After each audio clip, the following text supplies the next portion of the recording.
Can we fuck? Can we? Yes.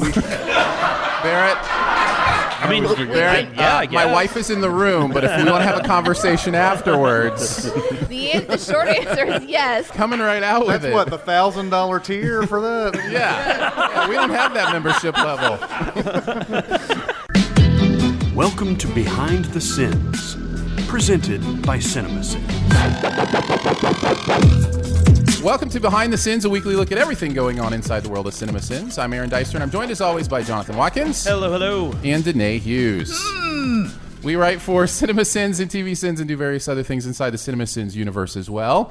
We are also joined today by the entirety of the CinemaSins team, Barrett Scher, Hello. Jeremy Scott, and Chris Atkinson, as well as a spectacular live audience in Nashville, Tennessee. Yeah.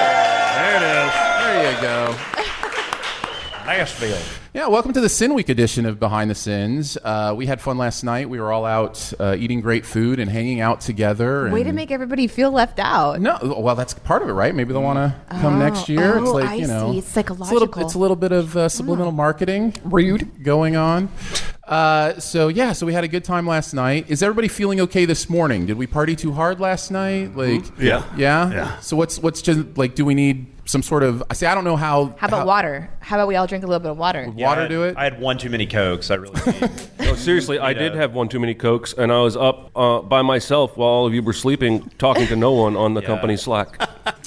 Oh my God, that's true. I woke up. I did. I checked the Slack this morning. It was like 12:30 a.m. You're like typing away on typing Slack. into He's the giving void. his opinions of John Singleton versus Yes. Spike Lee. Yes. I think it's funny that Boys in the Hood is so dated, but Well, it's also a really funny movie. I mean, it's a comedy. You know, it's just a laugh riot. Boys in the Hood? Yeah, Yeah. absolutely. Oh, yeah. All throughout, yeah. Yeah. But Anyway, Do the Right Thing is... Do the Right Thing is timeless. It doesn't look dated when you watch that. I just think that's interesting, especially when it's late at night and no one is awake but me.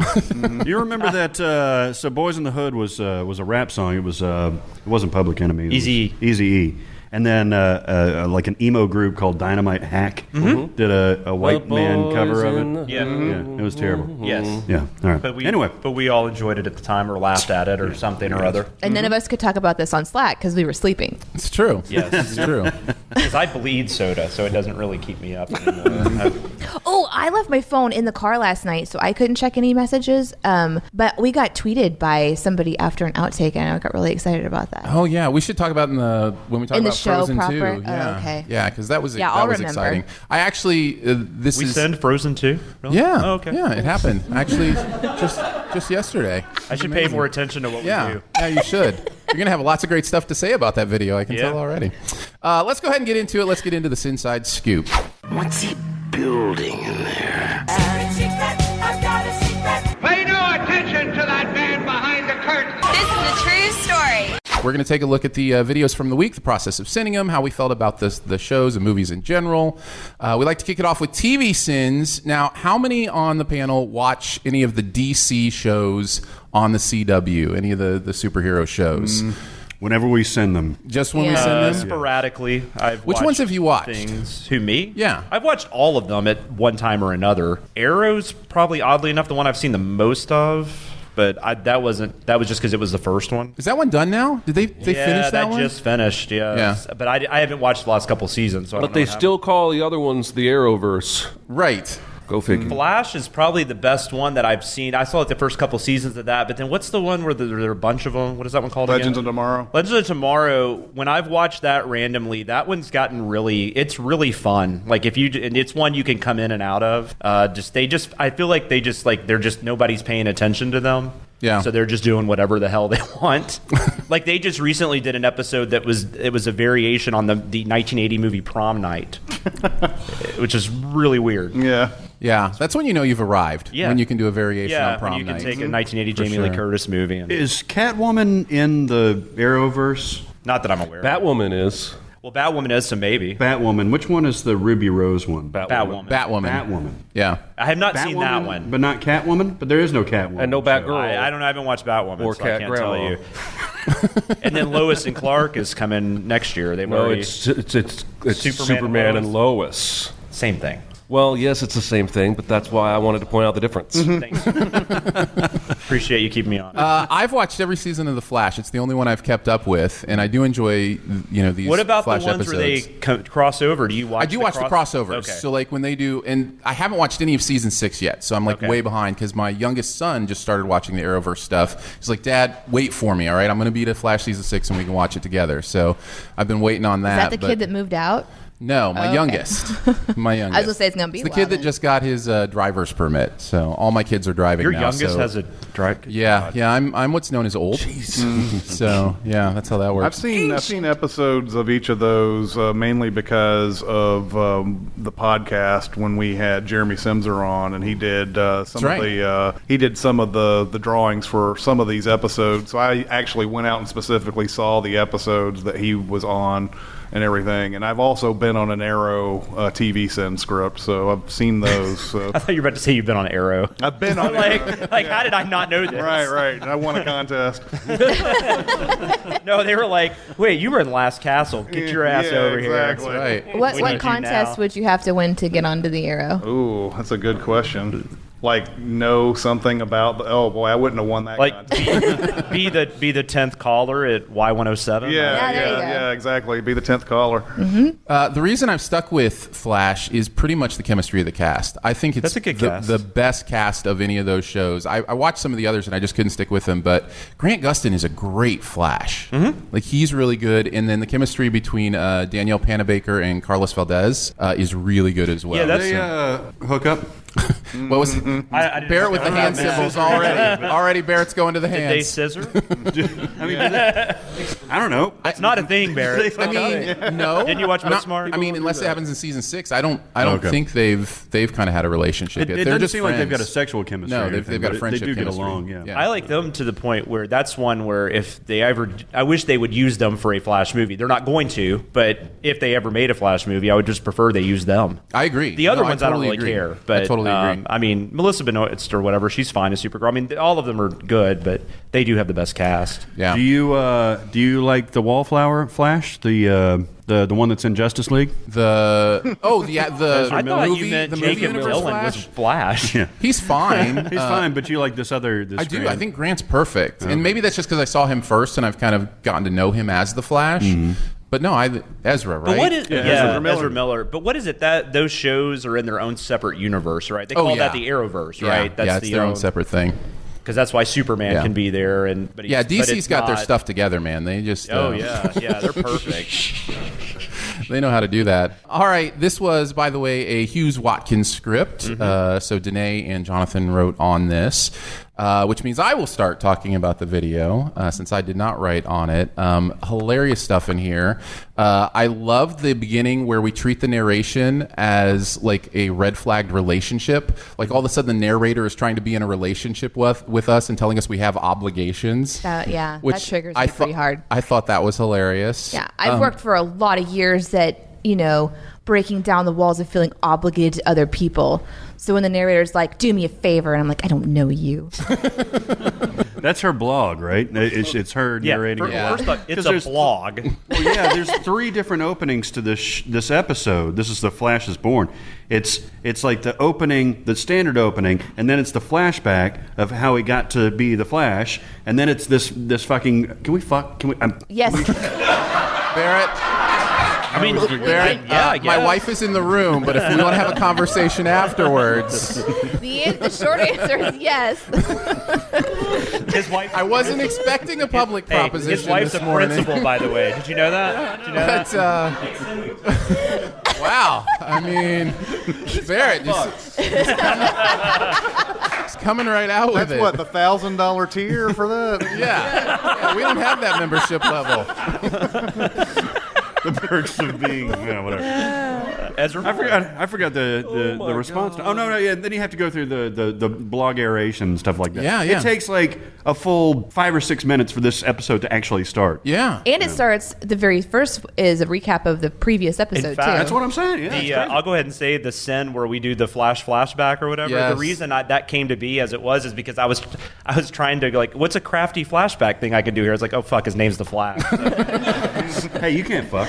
No, I can't. Well, at least you didn't ask. I mean, you need to ask first. I also love the show. I also love the Sin suggestions is a terrible superhero name. I thought that was hilarious. And then the Sin that nipple size is easy pickings for a bully cracked me up. You're like listing things. That was Barrett, right? I think that was a Barrett Sin where you're listing things that bullies can pick on, and one of them. Barrett was likes to nipple talk about size. Stephen King bullies. It's a very specific thing, Barrett. It had nothing to do with personal experience. Oh. Okay, fair enough. But that is something that's happened recently, like, and I don't know if it's because of the Stephen King, the bully thing, Okay. thing, like the nipple thing.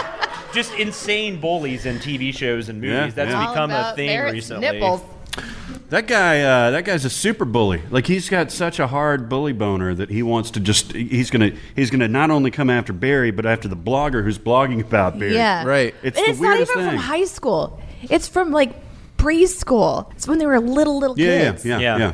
I mean, I can understand high school being Yeah. something like tragic, but anyway, it was super. Yeah, where he goes up to him like in the school and goes, "Your mom fucked a bunch of people and got murdered," or whatever he says. I remember Yeah. that part clearly. Yeah.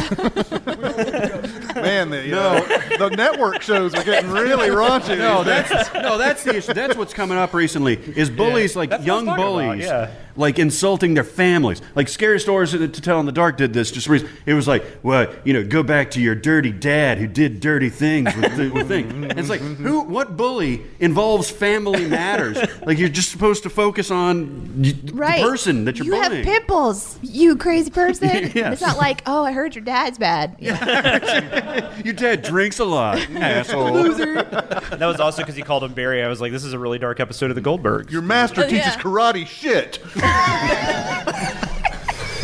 I love the scene where Thawne and Barry are talking about Iris together in the midst of an investigation, and the line in the video is, "Why talk about important law stuff when there's a woman to conquer?" Which I thought was hilarious. And then I think the big hit of the video was the "Say Martha" line. How do you beat a Man of Steel? Bravo. That was just like that. Just that was an easy one. Yeah. Once he it was said perfect. Man is Still, like, oh god. Yeah, no, it was perfect. What about the writers on this? Any other further thoughts from you guys and what you liked about the video? And The thing that I found most annoying watching, because I had never seen The Flash before, was the entire premise of him being on the rooftop with Iris and very close proximity. And even though technically it's dark outside, there was all this lighting. And I just find it impossible to believe that she wouldn't recognize her like longtime Betty. Yeah, they've known Because he each doesn't other even for have like a 20 face. years. Well, His they've face lived isn't even together covered. because the police officer raised him when And his he's dad doing got that arrested. weird like vocal cord thing, I guess, which I had to research Fairy, to figure Buttlebur. that out. I don't even know how that's a thing, though. How do you do that? Even if you have the ability to be fast, I mean, like, he also has the ability to. I have to say, I went on this whole mental thought and not an actual physical search because I have limits, but I'm like, he can control one part of his body to vibrate. That's pretty cool. Well, and they have to. Yep. It's pretty badass. You would join his $1,000 tier, is what Yes. you're saying, if he had a Patreon. If that- I Gotcha. mean, It was so Maybe. Tom Cavanaugh plays the boss man of the Right, yeah. the whole He's put- Stark Enterprises. Or Has he whatever played it like is. 5 different versions of himself? At The this gr- point? the gritty guy? Eobard. Yeah, the smirky in the- guy. That's in- what I in loved the about this wheelchair? video is that you haven't seen the series. I haven't seen the series, but he's so obviously He's so evil. obviously the perma smirk? evil. Yes. Yeah, that was The great. smirky Yeah. smirk He's just guy. like, You're like, yeah. well, that's it. That's all I need to know. It's episode 4 of the first season. And then like he's the music evil. always, it just is a tell of it, which is annoying, but it's CW, which I always find annoying. So I wasn't surprised there. There you But The go. only thing I have written down you guys haven't mentioned is they bake on weekends and then fuck. I enjoy which we're talking about fucking, so might as well throw that one in there. We sure are. and baking. Just another week recording behind Yeah, the like scenes. like you're going to be concerned about their relationship. You're totally fine with it, but then you're baking. Yeah, I would not have felt comfortable if I was dating her and that was that guy. I would have been a little worried. Yeah, the overacting on it is fun. I don't know that I would watch it, but you guys all watch it, so you can just tell me what's going on. There you go. It's entertaining. Speaking of overacting, let's move on to The Walking Dead. Oh my god. Coral! I hate that I ever watched this show, just so we know. You know, I don't hate that I No, I'm watched just it. I fine. do question myself sometimes. I think it's one of those things where I think we didn't know Yeah. where it was going. Right. So now that we know it went nowhere, it's going back, you're just kind of like, ugh. Yeah. You feel guilty. So we're in another Walking Dead run because the new season, because this show is apparently still on the air, came out. And so we did the episode No Sanctuary. It was a Dicer Watkins script, so Jonathan and I wrote not a bad later episode. No, there's some interesting things in it. It's not. In fact, it was one of the. It's kind of been nice going back to some of these older episodes, going, okay, there's a little bit there that I understand, because if the show does one thing right, I think it does. It really does invest you in some of these characters, and so when they do sacrifice characters, you actually do feel it. Like the show does understand that part of it.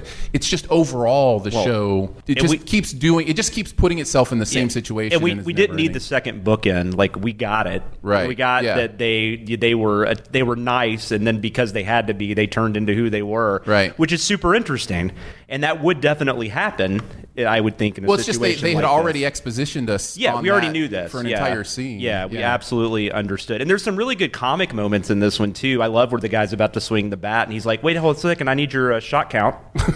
There's just funny moments like that.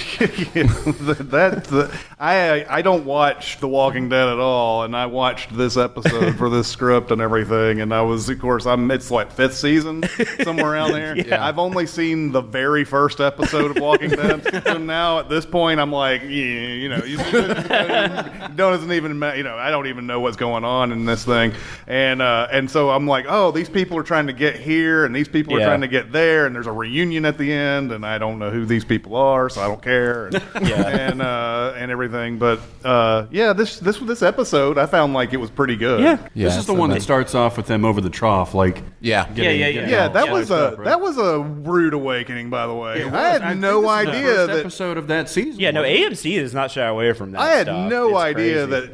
that even on cable they got to that level of violence. When you're that popular of a show, I guess you can. Yeah. Well, I think our joke was Eli Roth's The Walking Dead. Yeah. I mean, it feels well, like we did the Texas Chainsaw Massacre outtake with the photograph sound, which worked out perfectly. Because, that's exactly what... That guy, by the way, I know we're not talking about the video yet, but that guy cleaning up that little blood spot while the other dude was sawing away on the cadaver was just driving me... It was so funny. He's just like spray... He's like... Sorry. So, Danae, I know you don't watch The Walking Dead. Yep. Jeremy, have you ever watched any of The Walking Dead? I mean, Sadly, yes. Okay, so what are your thoughts on the show? You've seen every episode, The haven't ones No, that you've watched. I watched the first 4 seasons, and now I hate myself. That's kind of the thing, right? It's just like it feels like it's pointless. I know what happened, and if you read behind the scenes, it's because Frank Darabont isn't involved anymore, and he was for that first season, and they wanted to cut the budget and film the entire second season on the farm, and Darabont was like, "That's fucking stupid," so they fired him, and now they're still in lawsuits, and so I think the show was doomed from there on. Right. But yeah, it's a frustrating show, man, because it gets to a point where it seems like all they care about is that Eli Roth stuff. Yeah. We gotta have one of these every episode where somebody's head gets crushed by a shoe or something. Right. And or how do we make it even grosser? I mean, these are cannibals. We haven't even mentioned that. This is a group of cannibals that has taken them in. So. Wait, this episode has cannibals? They are. They Is this the one that cuts off Bob's the leg Sacramento? and feeds it to him? No. This is Good Lord. Yeah, no, that does happen. That's at that church or whatever. No, this is Terminus. Have you seen that? It's crazy. Yeah, it's gross. Every time It's so you guys gross. keep talking about this show, it's just another reason to not watch this show. Yeah, this guy wakes up after a coma. I'm not even talking about this episode. He wakes up out of a coma, and they give him some barbecue. And he eats it, and then they're like, that came from like a prime source or whatever. And he finally looks down at his leg, and his leg is missing, and they're roasting his leg. But didn't they find? But he had been bit, right? And they didn't know that, so they were eating infected meat. Yeah. This is right. I don't. I know, right? I know. I'm so sad. I gross. remember this. Why would you make a show about this? Why Because is again, still it comes on? back to that thing, like, what do we do that outdoes this? What do we do? Yeah. Who's the next villain, and how are we going to make them even worse than But the then last they try to throw villain? in all this moral majority stuff too, which is interesting. And you got Rick screaming at people, and Yeah. Can we reiterate how impossible that fireworks shot is? Oh, my goodness. that's yes. the best. Has anybody ever shot fireworks before? Have you ever tried to shoot fireworks? Have you ever been able to aim it anywhere? She's launched it like a nuke or something like that. She puts it in a gun and outside of a fence, and it just lands right into the gas and explodes. I'm like, what? It No. immediately explodes. Yeah. Yeah, it is an immaculate explosion for sure. It's incredible. Yeah, because I just heard you into a note that you're like, right? Yeah. It's like, come on. Anybody else? I don't remember what else. You mentioned the Eli Roth, the guy cleaning. The undercover brother outtake was one of my favorite. Yeah, I love that. Outtakes that I thought of as like, oh, that's perfect. Yeah. Maybe the first undercover brother outtake. And maybe the last. Could be. You mentioned the Deus Ex Swingicas. You know, every time Glenn's about to get hit by a bat, and of course we've already been making the Glenn bat jokes, and he's about to get hit by one. And literally twice in this episode. I mean, here's my question: were they at that point? Were they foreshadowing? Would they have any he clue? had died in the comics at that point. Was it by Lucille though? No, in the it was by comics? Negan. Yeah. Okay, so they were specifically Probably. foreshadowing But that. I don't remember but they went to Terminus in the comics too, and maybe that happened there. I don't remember. They much of didn't the really comics follow have the you read? comics that closely. How much of the comics have you read? Pretty much up through like the Negan storyline, or like part of, I kind of quit around then, which is weird because that's where I quit watching the show too. But Right. the comic kind of started losing my interest too. Because I wondered about that. Because it just seems too perfect that it wasn't at least. Yeah, it probably is. I think sort it of had to be. Yeah, or it had people foreshadowing. thinking maybe, oh, they're going to kill him here. Yeah. You know, because they saw the bat. People that had actually, it was kind of like a I can't think of the word now for it. It was like a nestle or something for A nestle? I don't know. Russian. A Nestle Pure A Life nugget. water? It was a nugget Russian for nesting fans of the doll. comics. I don't know. I can't talk today. I'm trying to help. An Easter? Easter egg. Yeah. That's the Something one. like that. Nestle's is what you were A Nestle egg? Nugget was what I was trying to come up with, I think. An Easter nugget. I'm hungry. All right, let's move on to music video sins for the week. Lady Gaga, Stupid Love. Stupid. Yeah. I think Chris wrote on this, right? You did indeed. I did. This was my first MVS in a couple of years, probably. Yeah. How did it feel? Well, how do we feel about Lady Gaga in general these days? Like, No, I think she's fine. I just think she's just ridiculous. Like, I mean, just as far as like, you know, this outward persona she has to put on, and I just think it's ridiculous, and it's funny. It's nothing. It's harmless, but these videos, like, I mean, it starts off with a bunch of tribes fighting, and then it's like Lady Gaga and her peace warriors are coming in, you know, to save the day She and does the everything. peace dance. And it's like it starts off all like, oh, this is serious, and then all of a sudden that comes in, and it's like, what the hell is this video? What song did you figure out it was It similar? sounds exactly like We Are Family. That's right. Yeah, I I couldn't want remember. your stupid love. Yeah. And it's all it is a bunch of dancing and stuff, and she's just trying to, get peace with the tribes, I guess. She has many wardrobe changes during it. Would you find those outfits comfortable, Danae? No. Yes. No. Well, there's one that's almost Well, like not even there, so I guess it's got to be comfortable. No, that's If probably. I That's had, probably. That's if I probably had like her Bane's. body, yes, and her confidence, yes, and her her life, sure. her and money. all of her money. All of I that. just think her I just think properties. physically they just look uncomfortable. I'm just saying. I just feel for her. Yeah. I don't really. Feel I agree. For her. She's Yeah. doing all right. Yeah, there's some crazy costumes in there, but crazy you know, love. I mean, it's par for the course for Lady Gaga. I mean, nothing can ever top the dress made of meat, right? Nothing can ever No. top that. So if maybe she's an in- A1 sauce, but I Yeah, don't know if maybe so. anything else would top it. Yeah, exactly. I mean, girl. listen to Aaron on this, guys. He's the expert. But It's really a shame. Aaron because is the expert on women. If we haven't learned anything from this podcast, Thank you, Jonathan. I don't know if appreciate she's setting up a narrative thread for this upcoming album, but the first one called The Fame came out in 2009 or so. Had a narrative thread through like Bad Romance and Paparazzi and a few other things featuring Alexander Skarsgård, by the way, in that video. And so there was kind of like a loose association with all those videos, and those videos were great too. You guys remember the Bad Romance videos and the classic? did she eat her Poker Face leg? was one of them. Did she eat her leg in one of them? Is that- Yeah, she ate her leg in one of them. That was absurd. But she's setting up this universe. But then it looks like a bad Power Rangers episode from 1993. And if that's the aesthetic that we're going to get, I don't care about. Yeah, they kindness, filmed it punks, out and in California in the whatever you call it. What is it? Trona Pinnacles? Trona Pinnacles. Yeah, Yeah, that was a great reference. If it worked for Star Trek V, it will work for this. Beautiful. But yeah, they threw in some like weird CGI diamond mountains in the back that are just very impossible looking. You know, I mean, I don't think they really were going for any kind of like realism or anything, but still, it sticks out like a sore thumb. Those little diamond mountains and everything, and then there's even points where they're like erased in the background. Yeah. It's so weird. I don't know. Well, you guys made the comment about the one section where it has the little squares with the parts of the face, and like how that almost feels like there was supposed to be more of that, but it wasn't working. But they didn't feel like cutting it out of there. It was the same thing with the mountains. Like I feel like they probably saw that. We're just like, oh well. Oh, that's dumb. We shouldn't take it out, but we won't do it anymore. That's my favorite thing that Chris wrote was that this video is being shot and edited live. Like in real It did time. kind of feel like that. Other than the wardrobe changes, it kind of felt like that. Yeah. Was it interesting, Barrett? Because did you add any sins to the Gaga scripts? Yeah, just a few. Okay, I was just wondering if it was interesting for you to narrate it where you hadn't written it. Oh yeah, It was a little different. Because I know Jeremy deals with that all the time, but yeah, of course. it's kind of new for you. Welcome to my world. Yeah, exactly. Yeah, I thought it was great. I mean, You had your first pickup. we've written with each other so much that we've basically spoken the words out loud and gotten the cadence with it. So it wasn't like way different, but it was definitely a little bit different. It was fun. Yeah? Yeah. I think you're doing a great job at it. Oh, thank you. I know I've said it already, but now we're in front of people. I just want to make sure you all know he's doing a great job. your job is secure today. Thank you.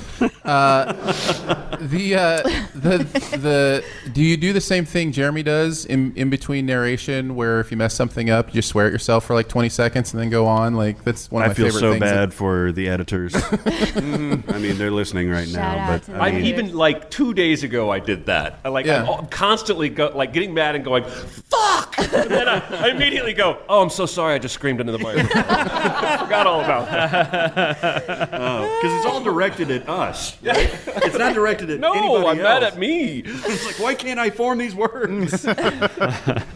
I really enjoyed the video. The Ryan Gosling said you needed both sin was my favorite. I think in the video, the reference to Crazy Stupid Love I thought was really good. Can I ask that, Barrett? You do most of these music videos, and we were talking about this on a recent episode.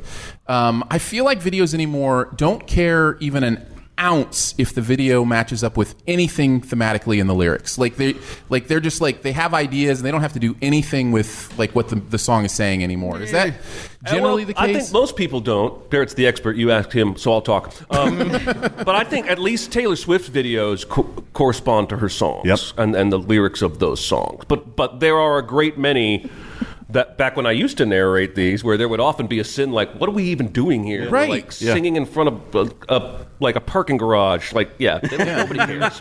Yeah. Yeah, the two most recent offenders of that is Halsey doing her breakup song "You Should Be Sad" at a barn orgy. Yes. Right. Yeah. I'm not gonna lie. Seriously, it's a barn orgy. Loved that Yeah. video. Not gonna lie. Everybody's sweaty and Very like glad that she didn't have a kid with that guy. Yeah, I know, right? That's where coronavirus started. Yeah. Was at that barn barn orgy. orgy. That's very true. Yeah. I do But really she's like, like you that. should Those be are just sad. those are just simple facts. No, I do really like They that almost song, called though, it the seriously. barn orgy virus. I think it was almost what it was. And then called. BTS, their most recent one, of course, they released two music videos, but one had nothing to do with it's about a breakup and stuff like that.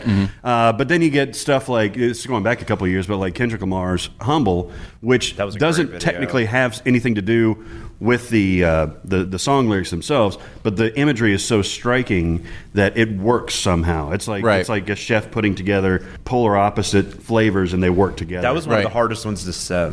I think it ended up with 4 cents. It was, and we both wrote on that. It was low. Yeah, that's my I favorite. feel like most music videos have done that for a long time, where they have. I mean, there are of course some songs that have something to do with the visuals that they're putting on. I think during the '80s you saw that a lot, but like there were still songs that had nothing to do with the video. That they, Oh yeah, look at Madonna's "Like a Prayer." I mean, she's like making out with the Jesus that comes out of a cage and stuff like that. And yeah.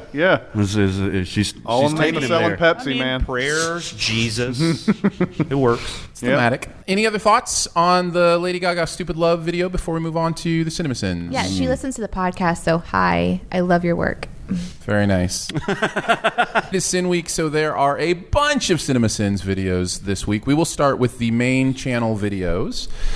So Teen Titans Go to the Movies finds itself out this week. This was an Atkinson-Watkinson script, as we like to say.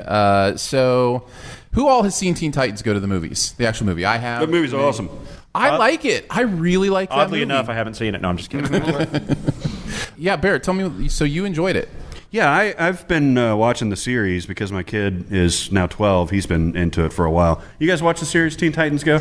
It's my favorite iteration of like the offshoots of the DCEU. Basically, it's Robin and Goth Girl and the weird talking chick. And I should know their names. Yeah, those are their and official then names. the little thing that morphs. Anyway, The little it's thing that morphs. Beast.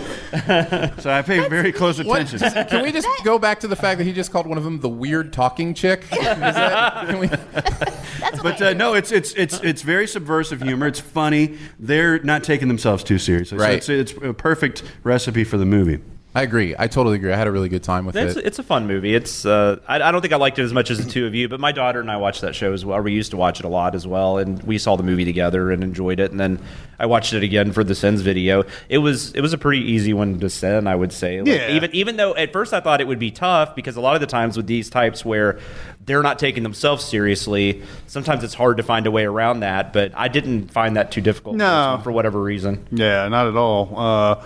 They set up this whole thing with a big, huge master plan with making movies with all the superheroes so that they'll be distracted while Will Arnett, who's not playing Batman, goes and tries to make this ray that controls minds and stuff, just like Riddler did in Batman Forever. Exactly. It's Batman Forever plot. I enjoyed the movie too. I thought it was fun. I've never watched an episode. Actually, I do occasionally see it because Cartoon Network will be on from the night before on Adult Swim. They'll have Teen Titans Go playing, and I'm like, oh yeah, okay. I just hope I'll watch this a little bit. But Teen Titans? What about the other Teen Titans? Did you ever watch those? It's funny. They actually just did a crossover episode with the original Teen Titans and the Teen Titans Go, and it's kind of adorable. It's kind of fantastic. They do an Inside the Spider-Verse. I don't know if anybody's seen this. They do a Spider-Verse type of thing where all the different iterations of the Teen Titans meet up with each other and gather together to beat a demon. Is it like by rule funny then, or is it? Yes. Okay. Because the original Teen Titans weren't ostensibly funny, right? So they're putting him in that universe where they're not supposed to take themselves too seriously, and you can see them start to enjoy that and that kind of thing. I thought it was really clever. That's because there's the Stinger and the Teen Titans Go movie.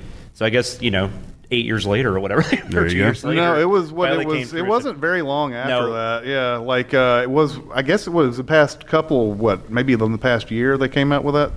That Versus. Oh, okay. Yeah, because the movie was 2018, I think. Right? Yeah. I mean, even when they're being funny, there are things like the whole poop thing, where they go onto the set and the first one takes a dump in whatever and they're like, oh yeah, just take that's a prop toilet, right? And then every other Teen Titan keeps coming out of the bathroom saying they just took poops in there, and you're like, do you not see what's going on in the toilet when you come in there for that joke? It was one of my favorite lines in the video was, those have to be the most unsatisfying poops ever. Yeah. Have you guys? That was great. It's like 5 seconds of poop too. Sorry, I just have to ask. So, have you guys seen the Saturday Night Live sketch with Jonah Hill, like on that Newlywed type game? No. And Kenan Thompson is the host, and he's like, before we start, the producers have informed me that somebody has clogged up the toilet. And it's clearly Jonah Hill, but he won't admit to it. And then you find out it's a clog on top of a clog. And Oh, God. It's like a donut hole inside a donut hole. Yes, indeed. you can find it on YouTube. It's very funny. Go ahead. Yeah, I loved this video. The arrow sin, where it's like arrow. I've been singing too long. Dude, that's one of those that comes out of like nothing, right? Right, like, yeah. I just noticed a thing in the background that said Arrow, and I just didn't know what to do with it. I felt like there should be something said about it. It's a sin. It's got to be a sin. It's got to be. And you just sit there and you're like, well, I could just stick an arrow to the arrow, and then and just say Arrow. But then what if we went really far with it? Yes. It's so beautiful and recursive, and I love it. That was fun. The wireless transfer radness sin. Just thinking about how a bike would run on radness, and if they were all connected together to the same tank of radness, if they all had their separate radness tanks. It never really explains. It's upsetting to me that there's 5 motorcycles that run on radness, and like they I don't know if if there's one cycle that collects all the radness, or do the 5 together have to get the same amount of radness to go back into. I was a little upset about that. You need to write a book about time travel. You really do. Yeah, 'cause that would be really entertaining. Yeah, I thought that was. You have really interesting takes on it. The only other thing I wanted to mention from the video, as far as the notes that I had, was there was no comment on what I thought was maybe the funniest, darkest joke I've ever seen in an animated movie, which is when they take Batman back to have Batman's parents killed because they have to set everything right. So they literally have to take him back to watch his parents be murdered. Yeah, and this is in an animated film. Yeah, they send him back down the alley, right? Yes, they just kind of and they play the joke so well. It's just it's really well done. But I like the sin where it's like, now we have to watch this again. Right, yeah, of course. Every Batman. I loved it. Stupid as that Lion King segment is, that shot of Flash eating grass. It's hilarious. Hell. So at that point, because I hadn't seen this before, I have no experience with Teen Titans at all, but like at that point, or Teen Titans Go, I wanted to watch the movie. It was at that part with the Lion King. There's a lot of stuff like that. Yeah, the stuff we pointed out with the movies where they had a trailer for a movie that was coming out in 2 years. Oh God! But then apparently when they made the Robin movie, they were going to be done in like 20 minutes or something. They got that. They have this utility belt movie on hold for 2 years. They can make this quickie Robin thing and get it out in the very summer. And I love the observation you made of the girl with the twitching leg and the it's so weird. Why is this girl's leg twitching? I like the plastic, the person that was wearing Plastic Man. That was really unexpected. Yeah, having no idea what that was. Like, okay, so you're just someone's outfit. Mm-hmm. Oh. What was the sin? At least you're practicing protection. That seemed like a bit of a kink or something. I think so. Yeah, I think so for sure. Yeah, when you wear somebody as clothing, that would be a kink. I think. Yeah, it's a Leatherface kink weird, as well. yeah. It's kind of the same thing. Yeah. We move on to Frozen 2. This was an Atkinson Hughes script. Danae and Chris wrote on this. Hugheskinson, thank you. Hugheskinson, Atkinson Hugheskinson. Yep. Sorry, apologize for that. This video made me realize I'd never want to watch this movie again. Really? Yeah. This is an interesting one because it's just dull. Is it? I can't decide if I think it's bad or if I just think it's different. I don't know that it's bad. It is different. It's not constructed like most movies, that's for sure. I feel like they wanted to do something with Elsa to like take her power to the next level or give her some kind of a story beyond the story of the first movie, and this was their version of doing that. Yeah, maybe. But then everybody else in the movie just feels like a tag along. You know, like it's all about Elsa awkward. Again. Yeah. I was trying to. So my husband hasn't seen it. He's back there, so we're about to spoil. If you need to leave, honey, it's super okay. Like I won't take it personally. You'll never see the aliens. It's so weird. I was trying to explain to him that it's not that it's bad. It's just. Like most of the movie is repeating the first movie. It's like all these nods and winks back to the first one. It's like, oh hey, remember when we did this before? Yeah. Oh hey, it's been a few years, but did you remember that we sang this song? And apparently Elsa remembers because she's irritated about it. Right. Yeah, that's. Remember how y'all got sick of Let It Go? Yeah. Yeah, that I don't know. I was disappointed. I didn't mind that it was more mature. I thought that they actually did a pretty good job of kind of growing with the young audience and even addressing things like permanence and trying to understand who you are and all of that stuff, which is kind of prevalent in a lot of kids' movies as well. I didn't mind that, but all of this, like, well, what is this movie, though? Is it that Elsa is now this Fifth Element. goddess. She is she's straight goddess level, like magic power. And then there's like, okay, who are you in the world though? Because this is supposed to exist in our real world. So are you going to merge into some sort of like ethereal being? And then like, oh, you're also a part of a bridge, but then that doesn't make any sense for this entire universe before you two existed. So what is going on here? And then the movie ends. This fucking movie. I haven't seen this fucking movie. Do you have some things to say? But it sounds so goddamn complicated that Yes, I don't want to. I think that's my main it's problem a fucking with it. Frozen movie, man. You're not supposed to think about it. Bumblebee, Josh Gad, and some songs. Bing Bang Boom. Josh Gad's the best Done. thing about it. Bing bang boom. They're talking about narwhals and Yeah. fucking like all the ancestors, Spirit and horses, the water spirit horses. Fuck this movie. There's some good stuff, like the whole song that you find, like that's sang in the first movie, you find out is one of the Northuldra songs. That's kind of a cool weaving of like their story together, and it has a lot of potential. But I don't know. I think that they Christoph does like a hair metal ballad. It's pretty interesting. He does like his song. It's like a hair metal ballad. Oh it's God, like an that 80s, was. it's like a a Chicago power song. ballad. Yeah, it's like a Chicago I hated that. Yeah, it's a journey, Chicago. It's that whole thing. I thought it was hilarious. I actually thought. I know. I legitimately like. We that. send it too. We said that it sounds like you're the inspiration at some And it point. does. I love that Yeah. song. And it does. Yeah. Yeah. What's so strange, and I think you just said something along the lines, it feels like, I don't think you used the word rush, but it feels like they didn't think about it hard enough or whatever. What's weird is this sequel took forever to come out. Yeah.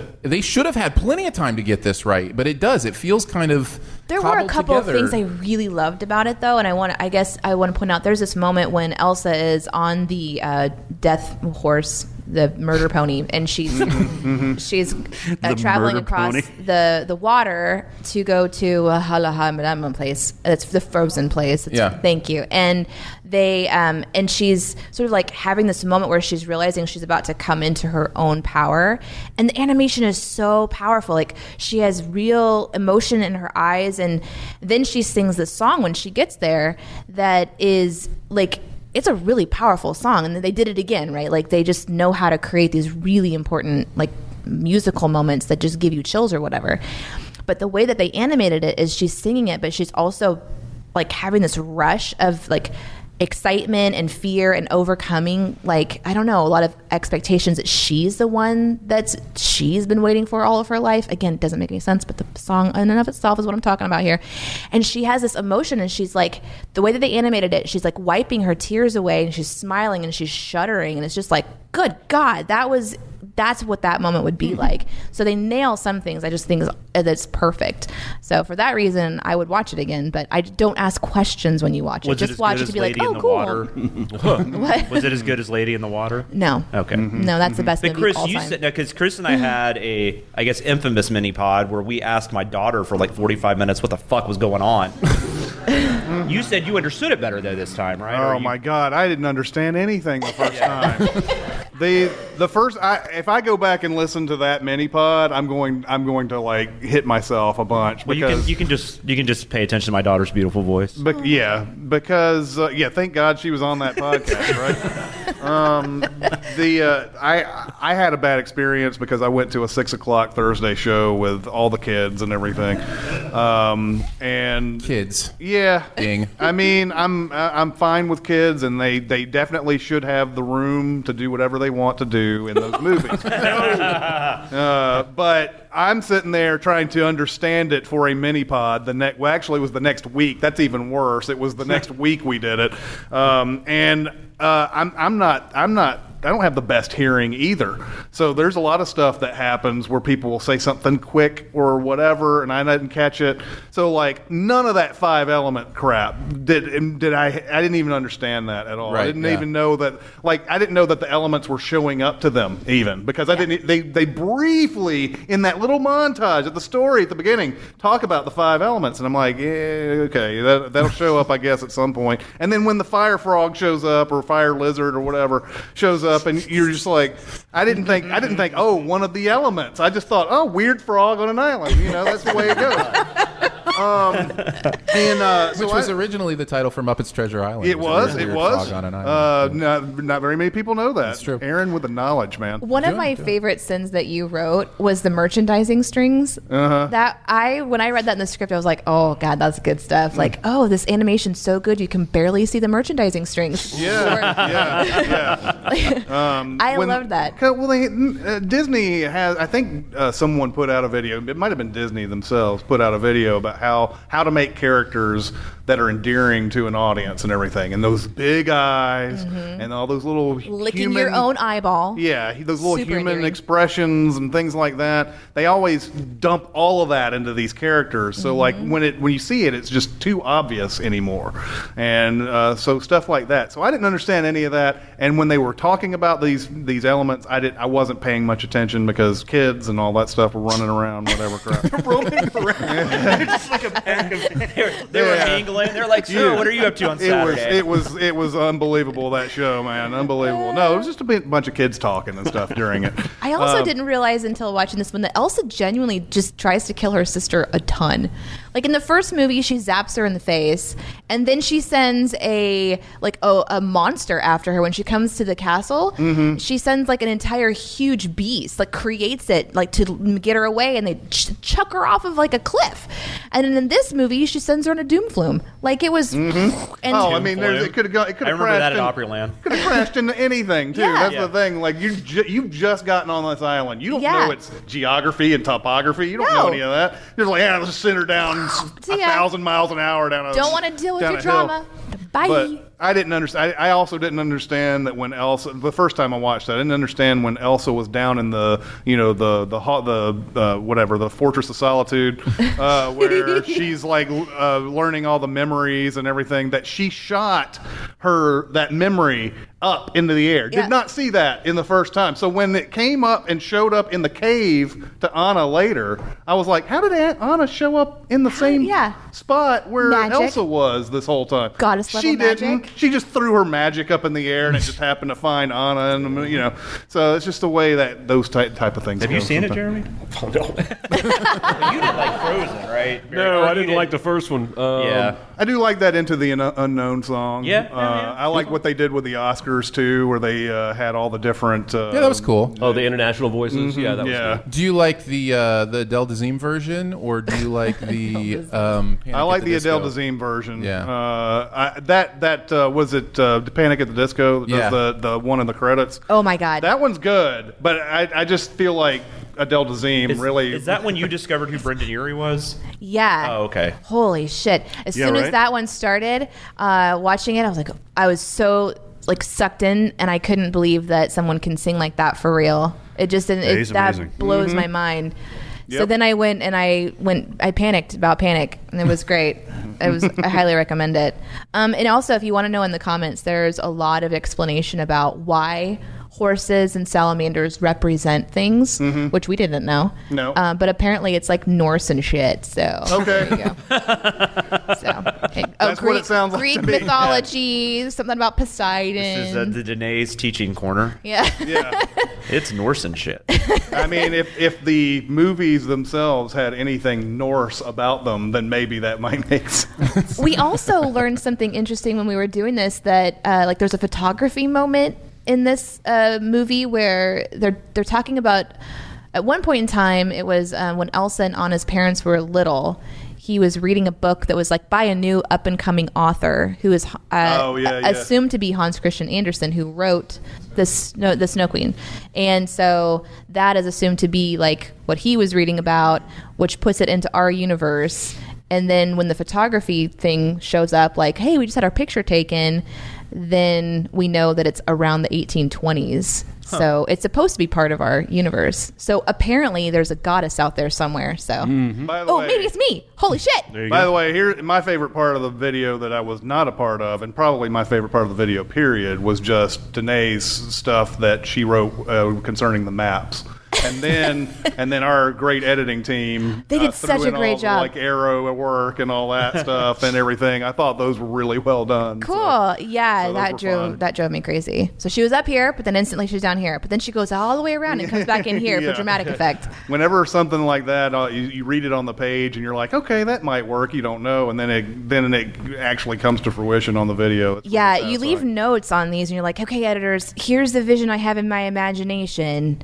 So we're going to start up here, and then I want the arrow to like pan down, like there's a little arrow here, and you're just like, God, I hope they don't hate me. And then you see it, and they just nail it. So And they keep kudos telling us to they the love editors. that stuff. Like, they love the challenge of doing Yeah. this. Like when you had them name the monkey on the Survivor video. Yes. And make it in the same font. Yes. Pretty good outtakes package on this too. There was Yeah. a lot of good ones on that one. Was it- Oh, yeah, this is the one that we did with the Dungeon Run D&D Oh, do you want to tell that podcast. story now? That's so obscure. I love it. So I listened to a Dungeons and Dragons podcast called The Dungeon Run. It's also on YouTube. And I had just finished listening to an episode where Jeff Kanata, who is the DM of this game, is describing this like battle it's about to start, and the ground is like blood red, and the trees are bone white, and like they're walking around and it's like squishing and it's all bloody, and then they're gonna go into this huge crazy battle, right? So then I'm watching Frozen and it's blood red ground and these white trees, and I'm like, oh, this is gonna be good. So then I had to go back and listen to the episode, and he actually describes it multiple times, and so I had to find the right one, and he actually was tweeted about it, and then last night or this Yeah. morning, Yeah. Jeff Kanata tweeted he's a shout out that he saw it. So Oh, that's Nice. awesome. He's a film critic too, right? He's Yeah, on the, so with, I've been following Chen, him- or David Chen. Is that his Yeah, name? yeah, the Slash Filmcast. Yes. He's on the Slash Filmcast, and I actually followed him from when he was on the Totally Rad show a while back. Oh, yeah, Another that's TRS right. fan, nice. With Alex Albrecht and the guy that directed Cloverfield Lane, 10 Cloverfield Lane. Trachtenberg. Trachtenberg, We Dan talked about Trachtenberg. that last night. So Dan Trachtenberg, Jeff Kanata, and Alex Albrecht had the Totally Rad show, and then they kind of went. and did you their went to go separate hang things. out with him. Yeah, one time when I was in LA, we went out and grabbed a burger, but it was Was really, he right when he said umami? Yeah, Yeah. that is where we went. That'd Yeah. have been bad if he was wrong. No, he was totally right. So yeah, last night I saw that tweet pop up, and I was like, oh, Jeff Kanata noticed us. I couldn't sleep for like another hour. I was, watching. Should have watched Boys in the Hood. Why couldn't I you know. get on Slack? I and know, talk that's to what me I was about saying. Boys in the I Hood? should have been on Slack. No, you got to talk to Jeff Kanata. I guess.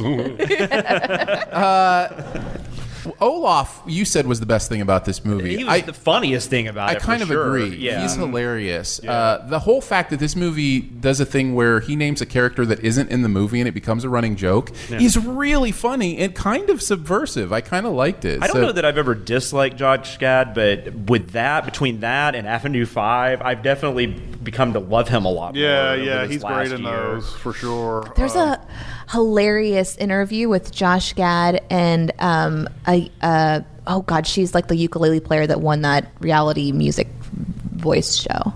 Super young. Grace Vanderwall? Ding. And so Jesus. yes, that's it. See, this is why I love your guys' brain power. I say something super obscure, I send it out into the ether, you grab it and make it real. So she's on this interview, maybe with Ellen or something, and they're sitting on the couch, and she's like talking to Josh Gad, and she's like, yeah, I didn't know who you were at all. It's so good. And he's like, cool. Like awkward live video. And then she realizes who he is, that Olaf, and then she starts crying because she's so excited to meet him. It's pretty cute. Some of the other ones I wanted to mention that really made me giggle. Emo Olaf, I thought was really great. Emo Olaf, and Shut Up, It's a Work Night, and then the I'm so good at writing kids movies. Just Yep, those were both an A right there. Jeremy's delivery of those are so funny. There's another one that I like that Jeremy did. He's like, yeah, but I'm still sinning it. Just this, like, I love the way that he delivers those. Yep.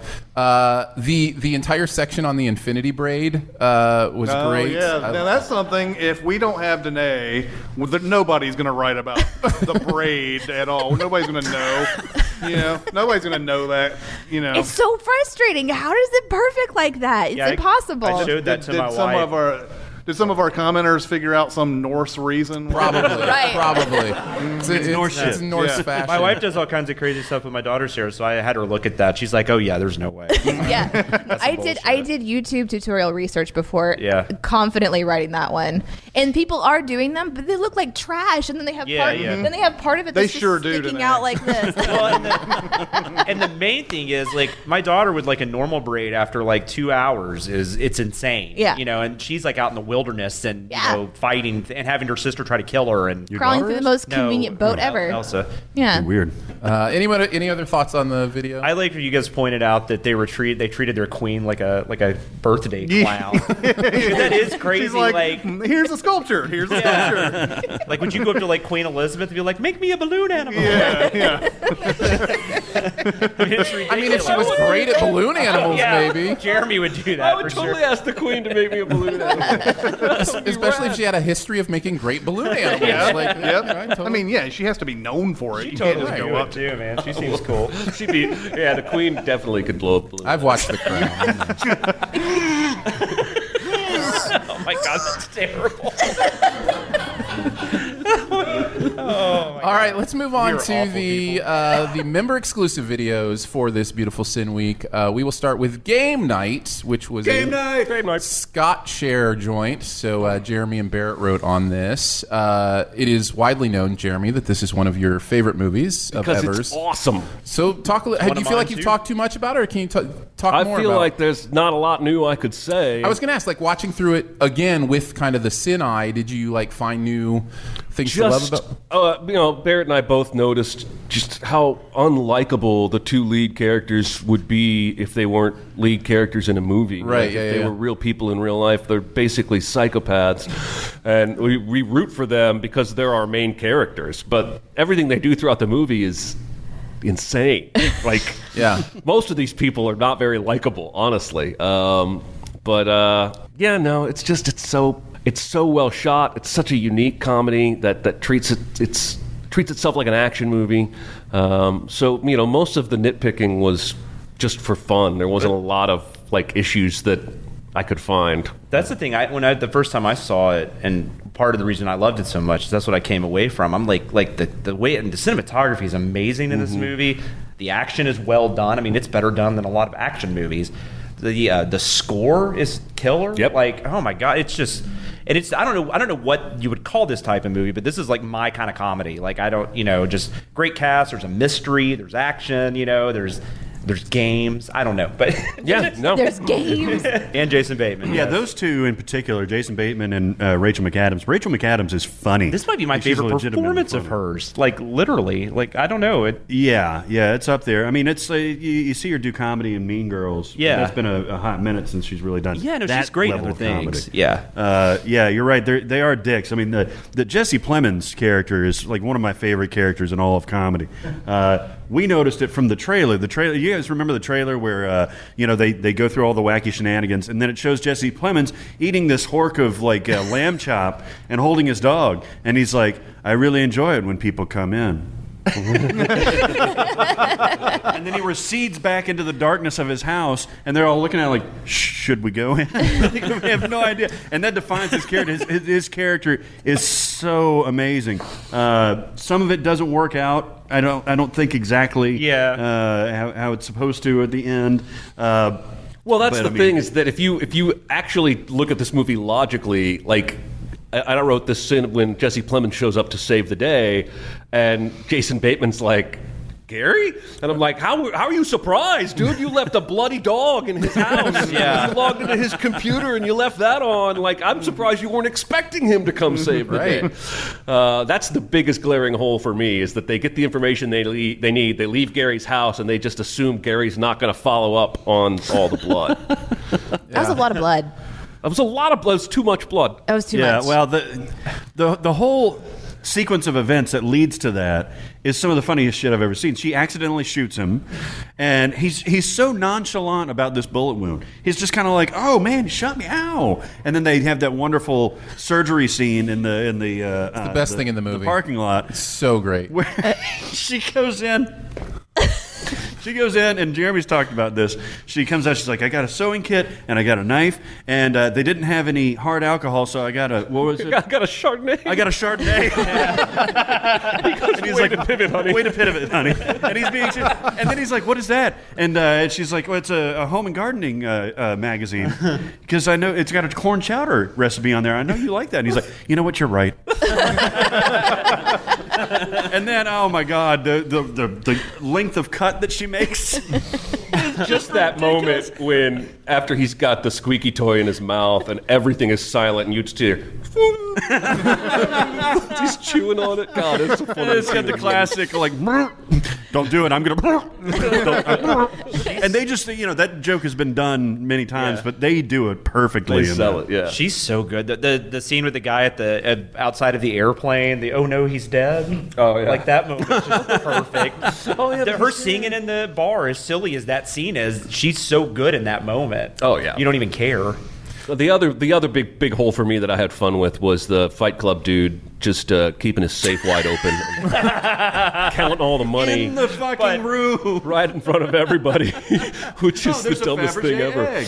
Like, if you have a Fabergé egg, this guy's got more than one safe, right? Like, this isn't his only safe, and if it is, you keep that shit locked. Especially when you got 400 rowdy drunk people in your basement.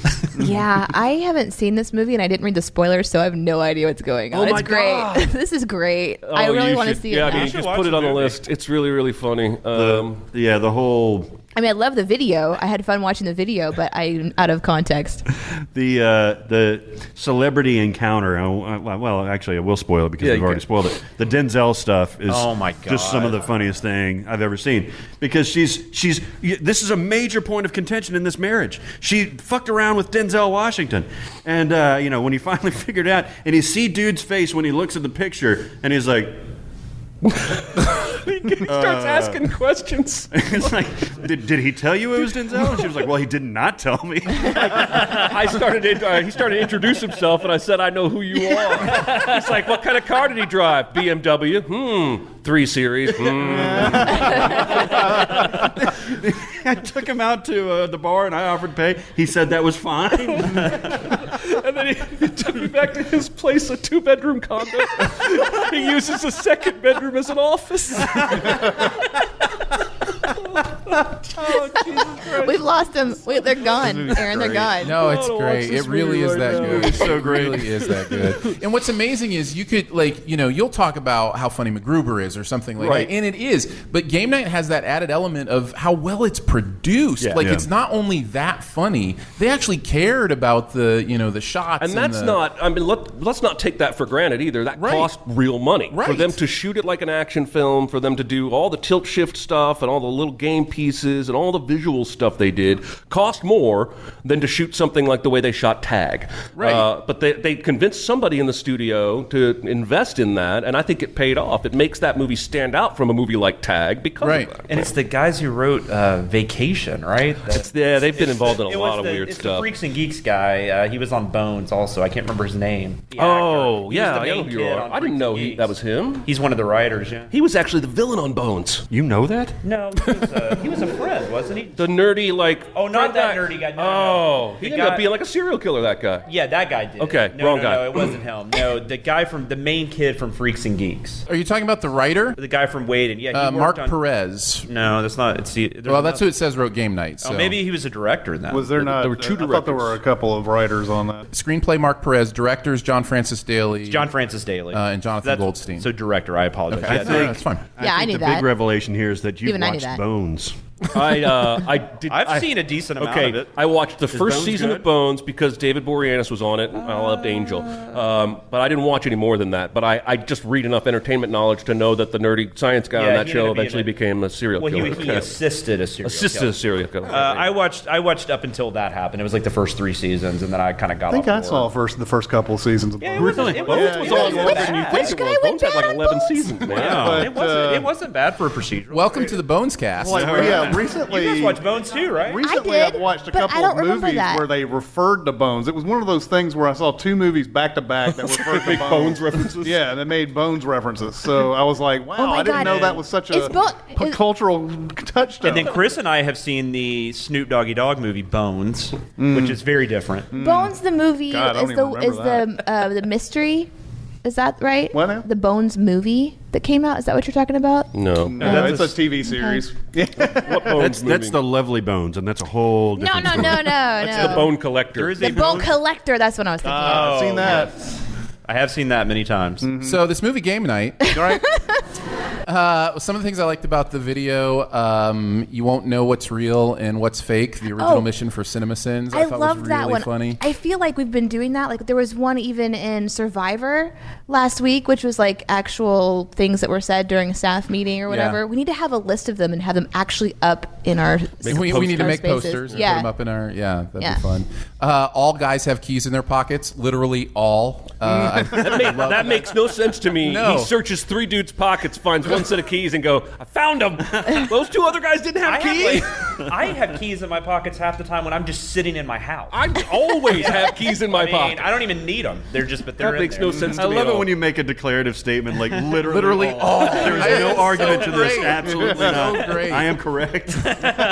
It's one of the best things ever. I love it so much. I like the developing hated trope of somebody glancing over to see that there's something coming, and then it comes around the corner. Yeah. That's happened twice in movies this week that we're reviewing. Where I think it happened in Teen Titans Go, where they glance and then the big pink I bet it happens in air Bloodshot monster. tonight. It's So- quickly becoming one of the most common tropes that I see. Bloodspot. Yeah, and I've never noticed that before.